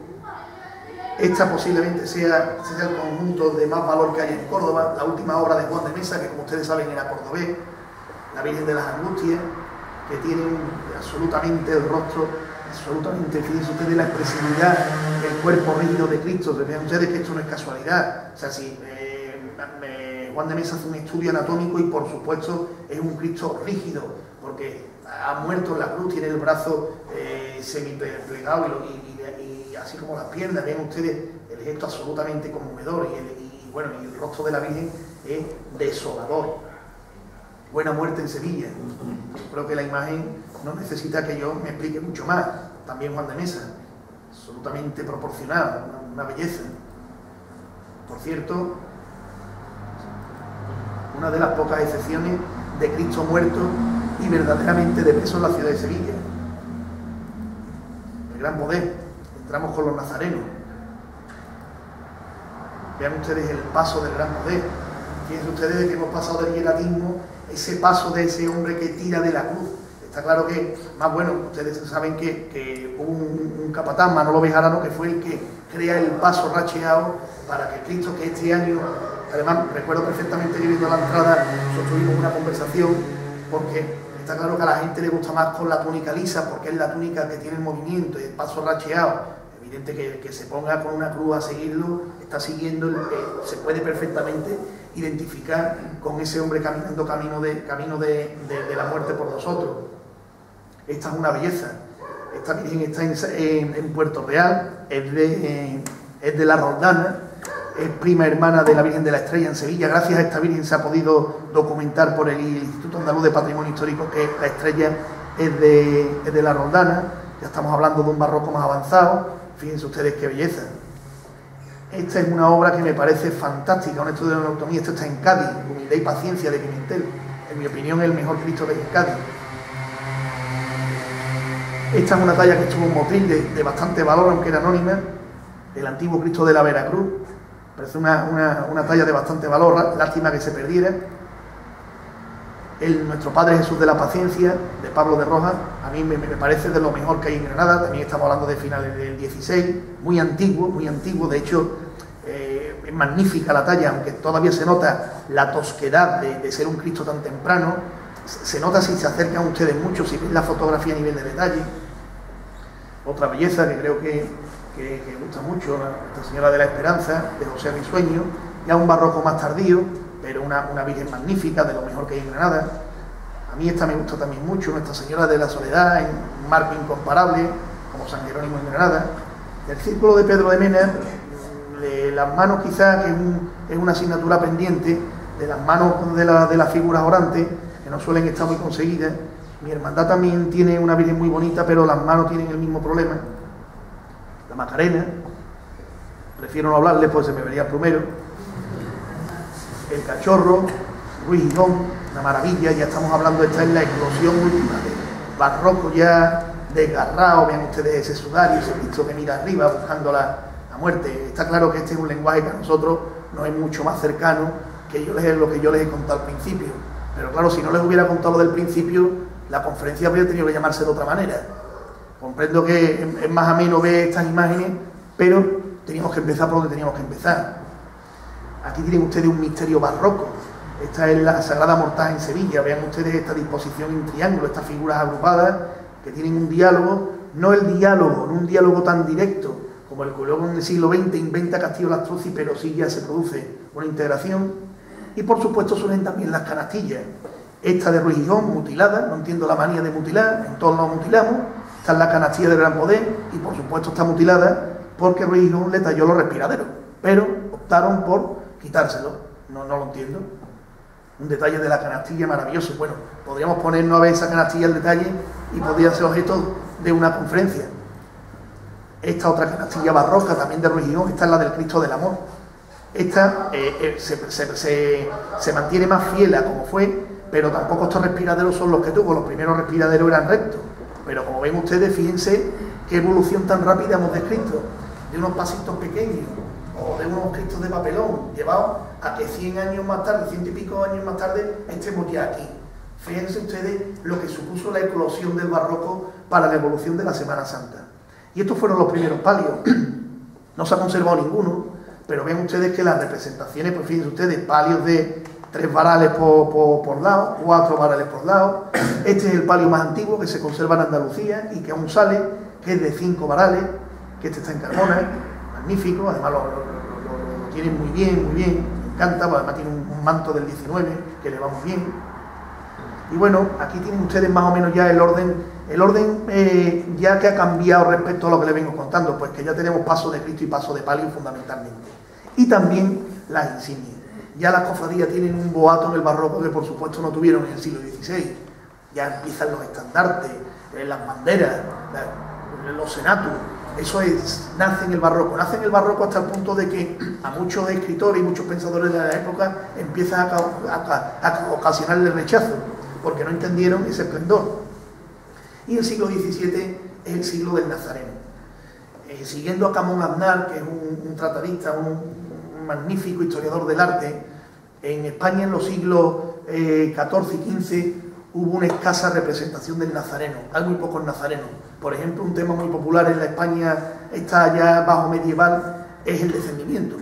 Se representaba el descendimiento mucho y por supuesto el crucificado. Pero el Nazareno no. El Nazareno es una vocación que se abre paso ya en el 1580, 90 y en el siglo XVII. Es la gran advocación del barroco. El origen del Nazareno está aquí, en Cristo abrazando la cruz. Vean ustedes cómo lo pinta el Greco a finales del XVI. Cristo está abrazando la cruz. Y vean ustedes cómo la Hermandad del Silencio en Sevilla, que lleva a ser madre y maestra, Cristo lo representa. Hay luego, hay por cierto, y magníficos Cristos ahora mismo en Andalucía. Recuerdo uno de Navarra Artaga, que es una maravilla, que también es de un pueblo de Córdoba, que también está el Cristo rozando la cruz. Y para un poco refrendar lo que les vengo diciendo, miren ustedes. Nazareno de San Lucas de Barrameda, 1573. El abuelo de Jaén, entre el 88 y el 94. El Nazareno de Cádiz, al que llaman cariñosamente el Greñudo, de 1590-94. Jesús Nazareno del Carmona, la regla de 1597. Jesús el Rico de Málaga, 1658. Las Tres Caídas de Granada, también del 17. Jesús Nazareno de Motril, 1635. Ustedes pueden estar orgullosos de que, aunque haya habido problemas a lo largo de la historia, pero bueno, no tengamos ahora el prurito, no, es que esta está refundada, no tengamos ese tipo de prurito tan absurdo de los cofrades, ¿no? De yo tengo más oro que tú, tengo más bordado que tú. Eso no es el meollo de esto. Pueden enorgullecerse de que en Motril hubiera un Jesús Nazareno en la época de los nazarenos, en la época del auténtico barroco del siglo XVII.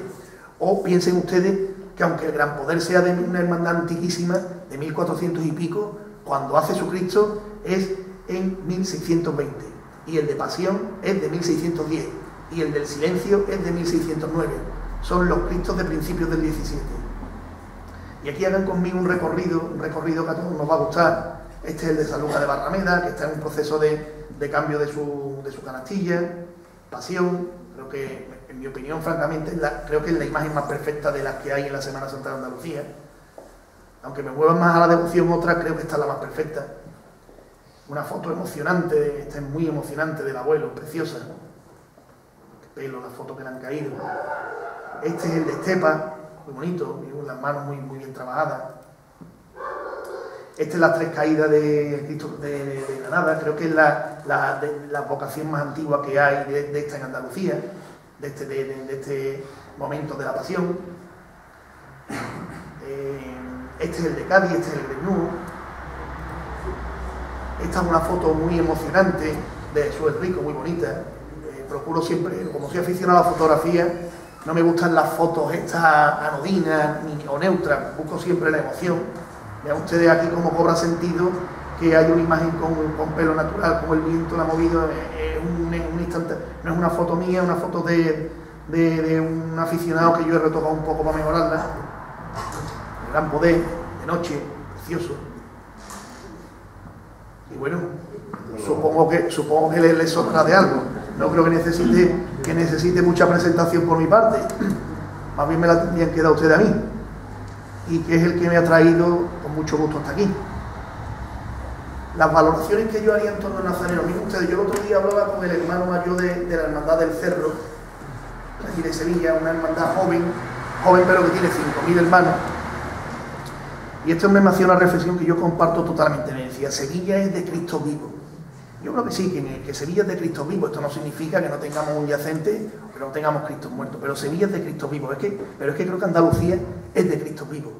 Y no solo creo que Andalucía es de Cristo vivo, sino que creo que en Andalucía hay dos grandes advocaciones, y sobre todo una que es el Nazareno. Yo creo que la advocación del Nazareno es la que más nos mueve. Es el Cristo más popular, como hemos visto en Sevilla.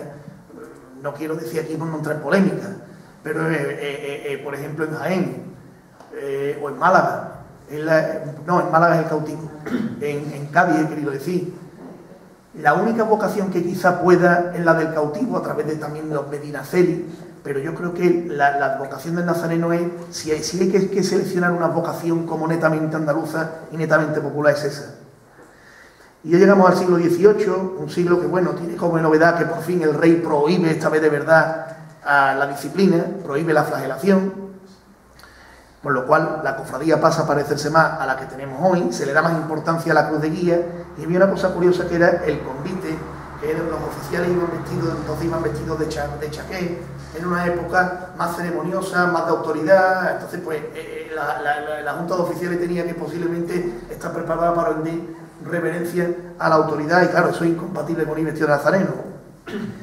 El siglo XIX es un siglo donde, verán ustedes, en España la Semana Santa sufre dos grandes paros: la invasión francesa y la desamortización. Ahí hay un momento de crisis muy importante. En Andalucía es muy importante, en concreto, la llegada de los Montpensier, que tenían aspiraciones dinásticas y que instalan su corte en Sevilla. porque hoy me comentaba Gerardo la importancia que tiene una Semana Santa, por ejemplo, para Motril. O sea, Motril, si desarrollara una buena Semana Santa, podría ser importante para la aportación a su turismo. En Sevilla la Semana Santa aporta al PIB local entre 45 y 50 millones de euros. Pero es que el renacer de la Semana Santa en Sevilla en parte tuvo que ver con el turismo. O sea, la Semana Santa en Sevilla renace en torno a 1850, al mismo tiempo que se crea la Feria de Abril, y eso estuvo apoyado tanto por el ayuntamiento como por los duques de Montpensier, que fueron los grandes auspiciadores. Entonces es una época donde se enriquece el hábito nazareno, esos hábitos de terciopelo, esos calzados de villa.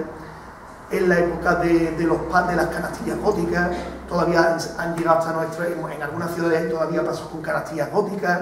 Es también la época del bordado, el nacimiento del bordado en los realces, que es algo que a mí me resulta espectacular porque recibe varias influencias, y que es la época de las bordadoras. Eso nace un poco mezclando los diseños de las forjas de hierro en los palios con los dibujos vegetales de los mantones de Manila, con los diseños que venían hasta aquí ingleses. Entonces en Inglaterra hubo un movimiento muy importante artístico, que era la escuela de Arts and Crafts, que era una escuela que en definitiva lo que trató de darle mucha importancia a las artesanías, elevar el nivel de las artesanías, y esos dibujos y esos diseños llegaron a Andalucía y los diseñadores de los bordados lo vieron. Ahí se produce una serie de influencias y surgen esos bordados. Aquí tienen ustedes, por ejemplo, el manto que actualmente lleva la Virgen de la Estrella, que fue de la Macarena. Esta es la imagen que tenemos del 19, antes de la Revolución de Ojeda. Olvídense ustedes de los rojos, de los granates, de los verdes. Eran como mucho, teníamos o los azules noche, los negros, o en todo caso un rojo serio. Este es un manto de la escuela de la bordadora, un diseño asimétrico, mucho empleo de cartulina, que es una técnica de bordado. Este es el gran palio, el mítico, este es el palio de las hermanas Antúnez, arquetípico, donde vean que, bueno, es el manto inigualable. Ese manto, por supuesto, ese manto, la lástima es que ardió un incendio, en esta ocasión fue un incendio fortuito de sus almacenes, y el palio se lo quedó mi hermandad y lo ha recuperado el palio por el interior. Son unos motivos bastante inspirados en la forja de hierro, motivos geométricos. El interior de los palios era mucho más austero, y donde se depositaba toda la exuberancia eran los mantos del 19. Este es un manto de las hermanas Antúnez, que está en Castilla de la Cuesta. Vean ustedes lo gordo que es el dibujo. Esta es la técnica de la cartulina. Por supuesto no hay simetría, son dibujos asimétricos, dibujo gordo, hoja de acanto, que es símbolo de la adversidad. Y también en la época del resurgimiento de la orfebrería. La orfebrería había tenido una época dorada en el barroco y había decaído totalmente al principio del 19. Y empiezan a salir orfebres como Isaura, que vean ustedes, esta imagen es de la Macarena, de en torno a 1885, con este palio con una crestería muy elegante, una crestería impactante pero elegante, que ahora mismo está en Aracena, y por supuesto la Hermandad de Aracena lo ha restaurado, se lo ha restaurado el Instituto Andaluz de Patrimonio Histórico, y no suelta el palio ni para qué, claro, porque han intentado recuperarlo, y más que nada ya por, no geblones, pero no lo va a soltar, ¿no? Tienen y con ello llegamos al siglo XX. Siglo XX que para mí tiene tres figuras clave. La de Juan Manuel Rodríguez Ojeda, tres figuras clave, ojo, en lo que es la imagen de la Semana Santa. La de Castillo Lastruzzi y la de distintos orfebres, pero yo me quedo sobre todo con la figura de Cayetano González.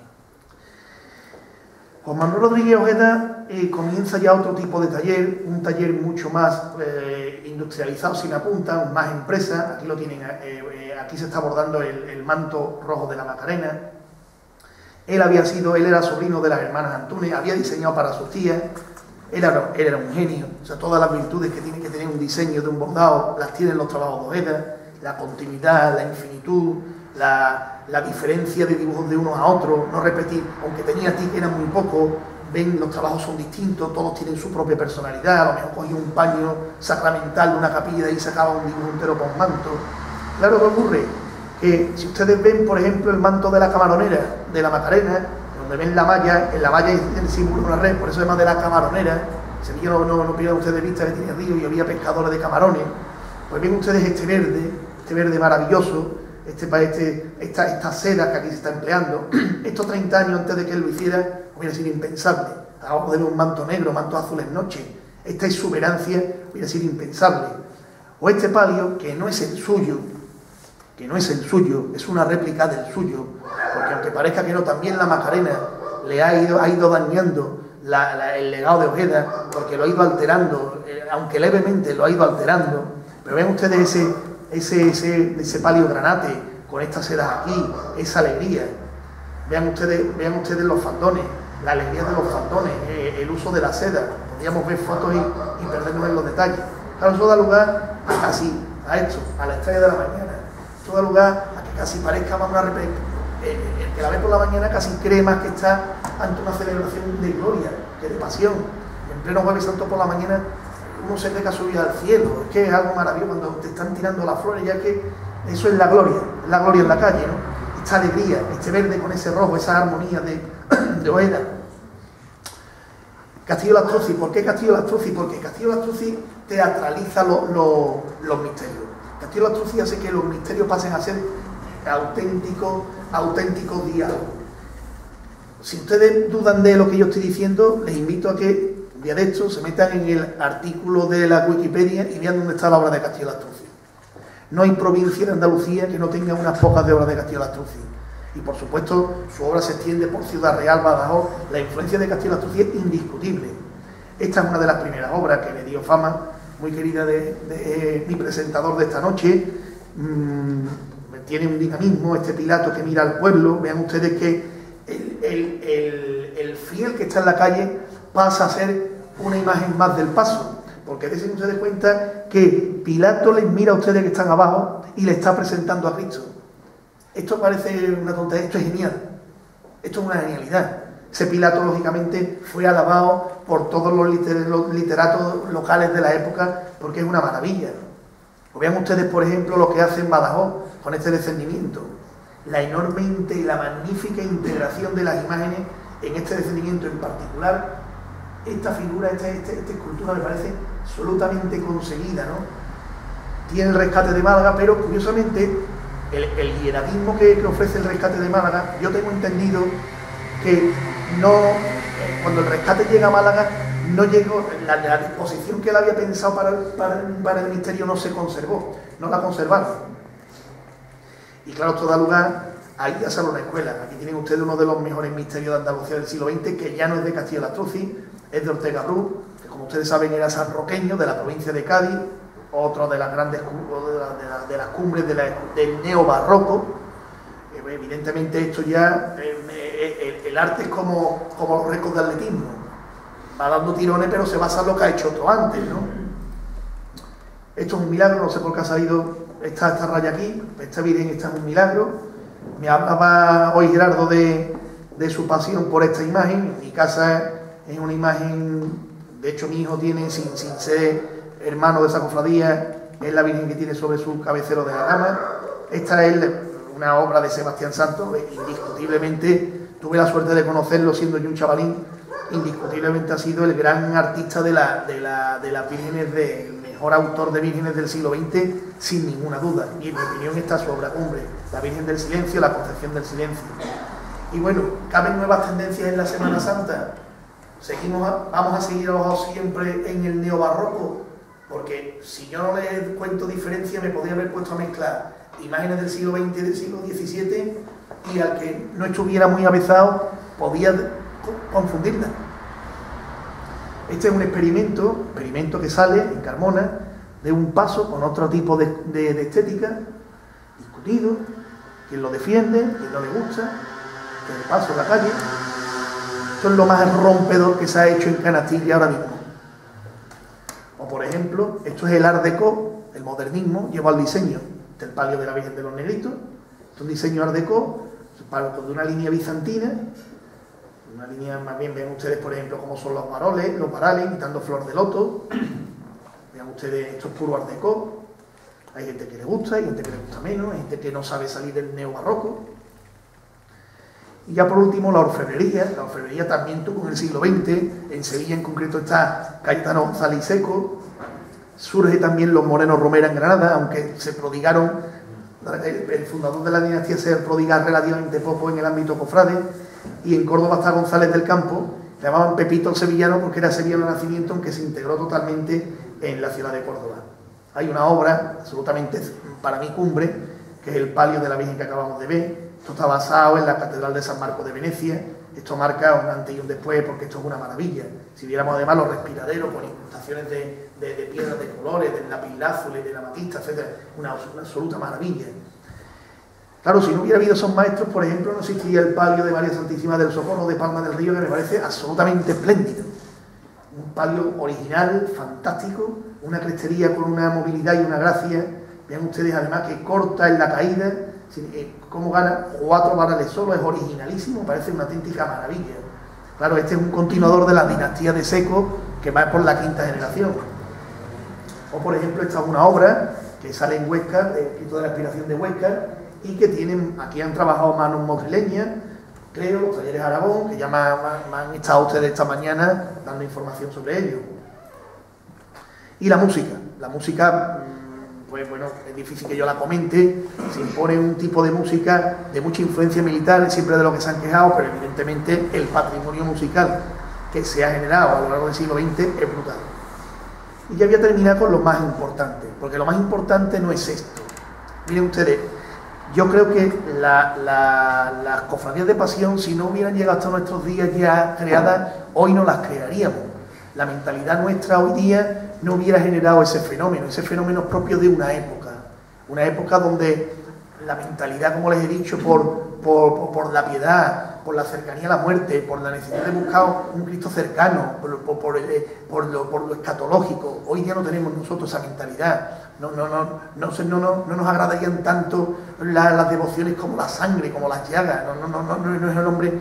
Pero sin embargo tenemos la suerte de que ha llegado un fenómeno histórico riquísimo, complejo, cargado de contenido. Y para mí es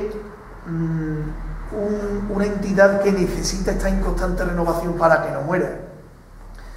Miren ustedes, la labor asistencial, en primer lugar para mí clave. O sea, es impensable que haya ciudades como Málaga, como Sevilla, con unos consejos de cofradía o unas agrupaciones de cofradía tan importantes y que no se haga más, por ejemplo, por ayudar a la juventud. Se puede poner como ejemplo la Bolsa de Caridad del Gran Poder.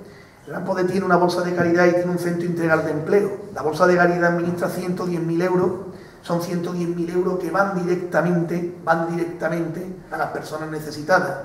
Porque todas las personas que trabajan ahí, que son profesionales, yo tengo uno de mis mejores amigos trabajando ahí, trabajan por puro amor al prójimo, por pura caridad.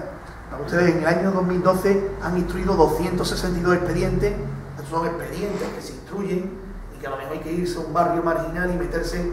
Este amigo mío que ha viajado por el mundo entero por su profesión me ha dicho: Manolo, yo no he pasado miedo en India o en África, yo he pasado miedo en los pajaritos, que me creí que me iban a matar por un expediente de esto. Pues claro, pónganse ante los supuestos de marginalidad más graves que ustedes puedan imaginarse. Pues ellos el año pasado crearon 262 expedientes, de los cuales aprobaron 172 y repartieron los 110.000 euros de que disponían hasta el último euro. La bolsa abre a las 6 de la tarde y desde las 3 de la tarde hay gente haciendo cola. Hay gente que lógicamente va para que le paguen la hipoteca, pero claro, con 110.000 euros no da para pagar hipoteca. El Centro Integral de Empleo también me parece una buena iniciativa. Luego la vertebración social. O sea, yo creo que la propia existencia de una hermandad en un barrio con dificultades de integración ya de por sí vertebra una sociedad. Las bandas de cornetas y tambores, luego lo comentaré con más detalle. Y el ecumenismo, otra cosa que me parece interesante. Como por ejemplo ustedes tienen las advocaciones de Medinaceli y del Gran Poder de la Macarena del Cautivo por el mundo. Bien, por ejemplo, este del Gran Poder no es de Sevilla, este es el de Dos Hermanas. Este es el sobre que le dan a quien llegue si quiere aportar. Si puede nada, si puede poco, si puede mucho. Este es uno de los caminos. Esto es para sentirse también orgulloso. Esta es la hermandad del Buen Fin. Esta es una hermandad del Miércoles Santo que en Sevilla es una hermandad más. Una hermandad que puede sacar 500 nazarenos si llega. Y que pongamos por caso que pueda tener como 2.100, 2.200 hermanos. No tiene más. Hay muchas corporaciones de 4, de 5, de 6.000 hermanos. Alguna tiene, como la Magdalena del Poder, se van a los 13 o 14.000. Esta es una hermandad que tendrá 2.000 y a lo mejor que paguen 1.600. Pero esta hermandad creó un centro de estimulación precoz que atiende hoy día a 215 niños. A 215 niños. Niños con todos problemas de macrocefalia, hidrocefalia, etcétera, etcétera. Les voy a contar una anécdota que no tengo aquí, pero que creo que les va a llamar. En el Ayuntamiento de Sevilla tuvimos hace unos años un expediente en recaudación ejecutiva que tenía amargado al recaudador, porque teníamos embargada una casa de una familia en la que el padre y la madre habían muerto los dos de sida y habían dejado 3 niños muy pequeños. Los niños estaban viviendo en la casa con una tía. Había ahí una serie de recibos de IBI, etcétera, etcétera. La deuda podía, todavía estoy hablando en peseta, pero podía ser el equivalente hoy día de 4.000 euros. Y el recaudador, con el que yo tengo mucha amistad, me hablaba de ese expediente. Me decía, iba a ver al tesorero, decía, yo ¿cómo voy a decir? Mira, tú sabrás, tú tienes tu premio de cobranza, si quieres te lo quitas del premio de cobranza, pero yo no puedo hacer nada por esto, yo no puedo anular eso. Este hombre en su amargamiento suspendió varias veces la subasta de aquella casa, porque era una casa en un barrio muy humilde. Un día apareció por allí un señor por la recaudación, me recuerda un poco la anécdota a la leyenda del que le encargó a Mozart el Requiem. Apareció por allí un señor muy misterioso, le dijo, ¿y usted me ha enterado de que aquí hay un expediente, usted tiene esto? Dijo, sí. ¿Y es verdad que lo...? Sí. Este compañero se le empezaron a abrir los ojos, este tío, ¿qué quiere con este expediente? Y le dijo, pues, si usted me da un poquito de plazo, yo le voy a pagar la deuda.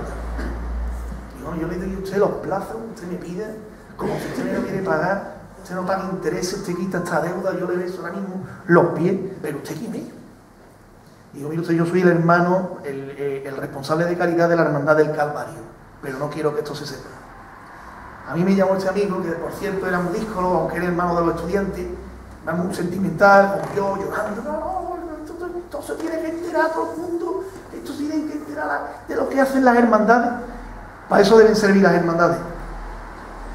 O por ejemplo, para extender, para un mensaje ecuménico. Esto será un palio, si me permite la expresión, muy cutre, pero igual de digno que el mejor palio que exista en el mundo. Está en la Macarena de Miami a la salida.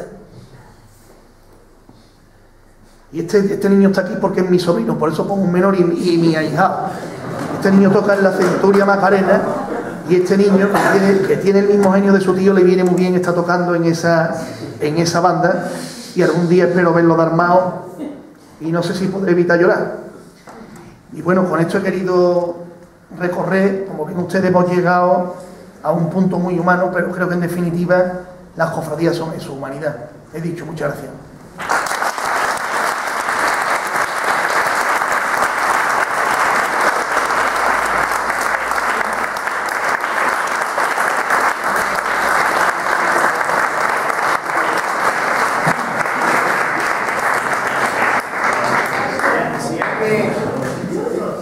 Si alguien quiere preguntarle algo a Manolo o a Joaquín,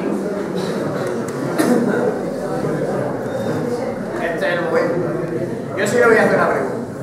Vamos a esperar un segundillo. Yo no quiero hacer... Si alguien quiere hacer alguna pregunta, este es el momento. No siempre se tiene a un primer espada tan cerca para preguntarle. Yo quiero hacer una pregunta y los que estamos aquí la vaya a comprender. Me baso en... Esto ya es más en una tertulia más que otra cosa, pero bueno, pasa venido para aprovecharnos de ti. La Semana Santa de aquí de Motril, desde hace unos años, está viviendo una merma. Se está perdiendo la figura del nazareno, del penitente. Cada vez va menos, por suerte, o sea, por desgracia, va menos. No sabemos por qué. Esto lo hemos hablado a mediodía, por eso te lo pregunto ahora aquí para que lo hable delante de todos. La moda del costalero se ha implantado de una forma exacerbante y es el protagonista principal de la hermandad, y la figura del nazareno se ha perdido. La Semana Santa nuestra de aquí necesita de eso, de potenciar la figura del nazareno. Por eso, desde tu experiencia, desde tu sevillanismo, que estos mismos que se proliferan de costaleros y grandes maestros de la Semana Santa se traen el sevillanismo, la parte que interesa, ¿no?, que es el costalerismo. Me gustaría que nos hiciera una pequeña reflexión sobre la figura del nazareno, la importancia del nazareno. Bueno, se ha ido bien. En primer lugar, sí quisiera decir una cosa. He tenido efectivamente hoy una comida y muy agradable y, como les decía al principio, me ha encantado venir aquí y ha habido cosas que me han de verdad dolido. Yo creo que sinceramente creo que hay demasiadas personas en Motril que no saben valorar el legado que es su Semana Santa. Me parece que tenía que tener más apoyo. No creo que haya en Motril ninguna entidad que reúna 500 personas. No sé si a lo mejor puede haber un club de fútbol que tenga más socios, pero si quitan ustedes el Motril Club de Fútbol, paren de contar.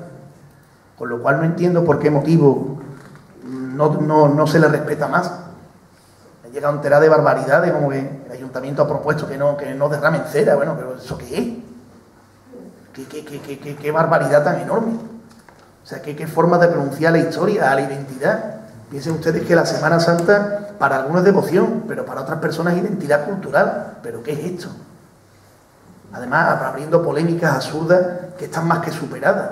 Que es esto de que ponerle la medalla de la ciudad a un Cristo puede decirse que un trozo de madera no es merecedor. Bueno, pero vamos a ver esto ¿pero qué se creen? ¿Que están descubriendo la pólvora? Ese problema se ha planteado en Sevilla hace 30 años. Yo recuerdo perfectamente cuando se le impuso la medalla de la ciudad Gran Poder, que el secretario de la corporación emitió un informe diciendo que una imagen no podía ser objeto de una distinción cívica. Pero está claro que no se está imponiendo una imagen, sino lo que esa imagen representa. Pues sí. Entonces, bueno, yo es que entiendo que hay que dar un aldemonazo por el respeto, por la riqueza que ustedes tienen aquí. Y que eso además se lo crean no solo las personas que están aquí, sino todas las personas, la localidad entera. En ese sentido, pues claro, por supuesto que la Semana Santa sufre una pequeña crisis en este momento en todas partes, eso por supuesto. Pero, hombre, que aquí la persona quiera salir de costalero y se desentienda, pues yo creo que, si me permiten, algo está fallando. También deben estar fallando las propias hermandades, ¿eh? Porque ustedes tienen que dar formación y tienen que llevar, y un capataz no es un sacapaso. Desde el momento en que un capataz se convierte en una persona que dirige a hermanos, tiene que ser una persona que se implique con la hermandad. No me gustan los capataces que toman partido en las elecciones.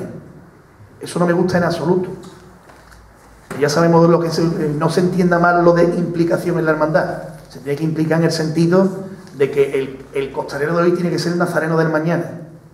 Que miren ustedes, mi padre es costalero, mi hermano ha sido costalero, yo no. Pero mi hermano hoy, el año que viene, porque acaba de dejar el costal, será nazareno, y los hijos de mi hermano son hermanos de la hermandad. Y por supuesto a nadie se le ocurre que cuando termina su relación, al revés. ¿Qué relación es esa con una vocación, con una imagen? ¿Cómo se puede decir mi Cristo, mi Virgen, y cuando dejo de sacarte me voy y me desentiendo? Pero evidentemente es un fallo complejo de analizar. Y insisto, en lo que corresponda a ustedes las hermandades, o en este caso a nuestro Padre Jesús Nazareno, ustedes tienen que plantearse la forma de que el costalero tome conciencia. En definitiva, lo que yo trato de transmitirles es que esto es una riqueza que hemos heredado.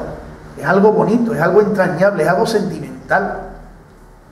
Y hombre, hay que respetarlo como lo que es, como algo que hemos heredado de nuestros abuelos, de nuestros padres. Ahí hay mucha carga de devoción. Y esa carga de devoción, entre otras cosas, hay que empezar a exigírsela al propio ayuntamiento, que tenga respeto. Estamos en un estado confesional, por supuesto que sí.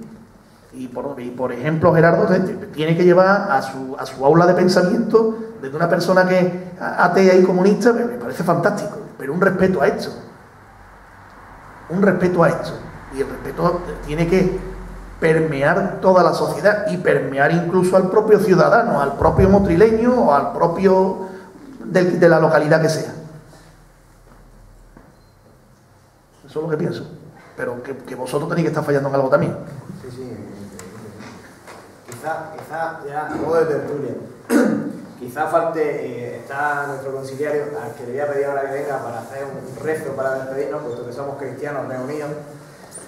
A él no lo vamos a poner de ejemplo porque lleva un cuarto de hora, pero quizás falta implicación por parte evidentemente no sabemos cómo está Sevilla, pero aquí, por lo que hemos vivido, ha faltado mucha implicación de la Iglesia con las hermandades. En Sevilla es distinto, porque son conscientes del movimiento popular que genera en torno a ella, pero aquí la Iglesia, los responsables de la Iglesia, ha habido momentos en los que hemos sido un incordio, porque no se prestan a hacer cultos, no se prestan a montar altares. Es cierto, es un teatro, tú lo has dicho en la conferencia, pero es catequesis en la calle. Bueno, pero vamos a ver, no esperes nunca que te apoye, o sea, vamos a ver, la religiosidad popular siempre ha encontrado puntos de fricción con la religiosidad oficial. Y no te vayas a pensar, en Sevilla, claro que también hay párrocos que fastidian a las cofradías.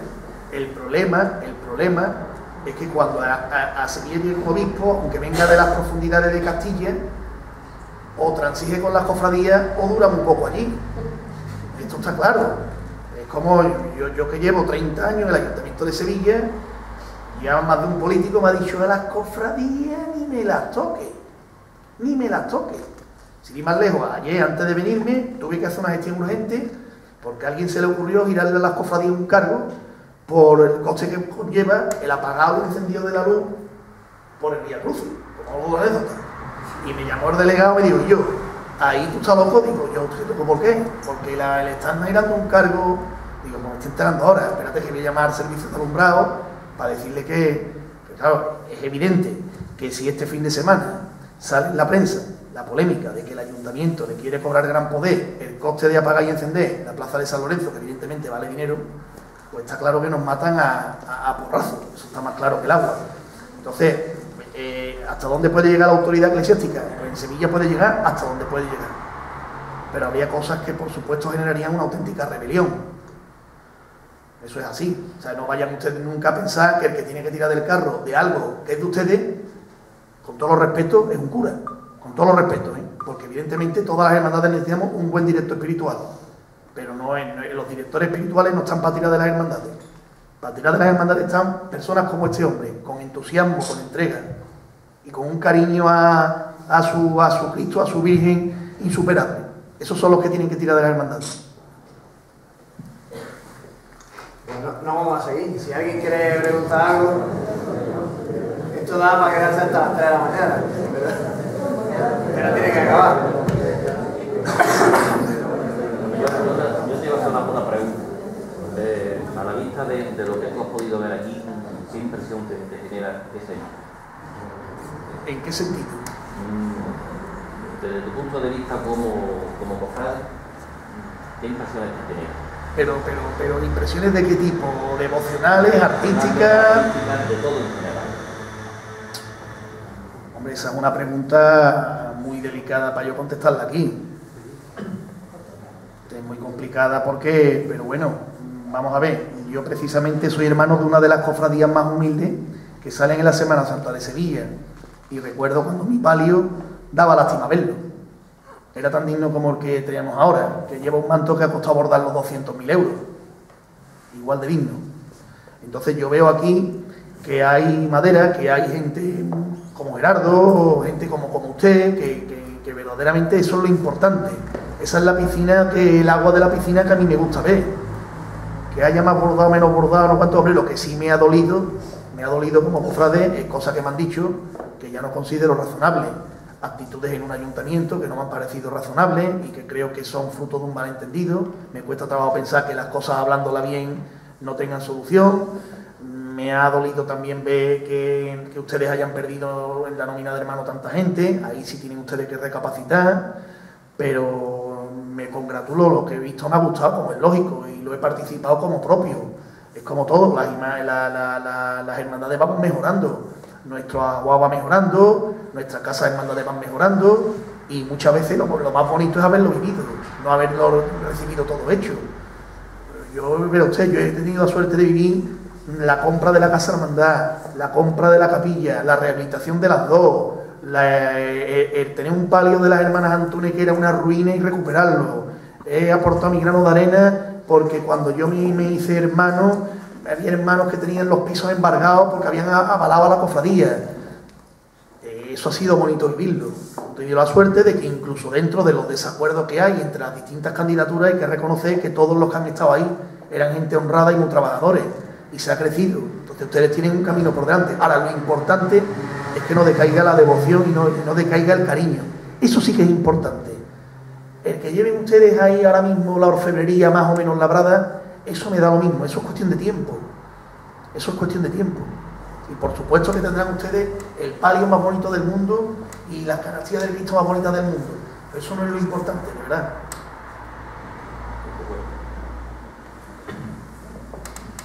Bueno, le voy a pedir a nuestro consiliere que está allí haciéndose...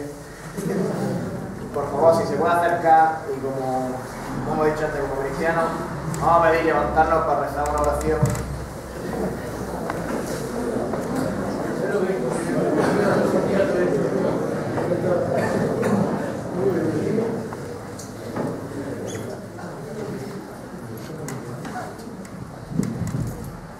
Pues nos ponemos en manos del Señor, nos ponemos en manos del Señor, del Nazareno, ¿no? Y le pedimos, y yo creo que le damos gracias por la charla.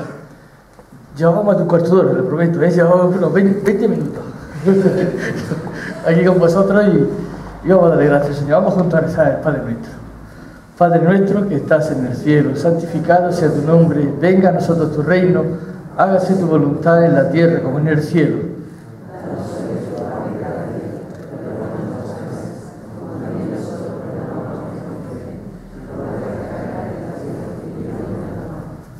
Porque el Señor nos bendiga, nos proteja de todo mal y nos cuide para la vida eterna.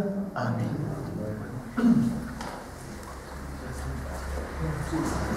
Un aplauso aquí.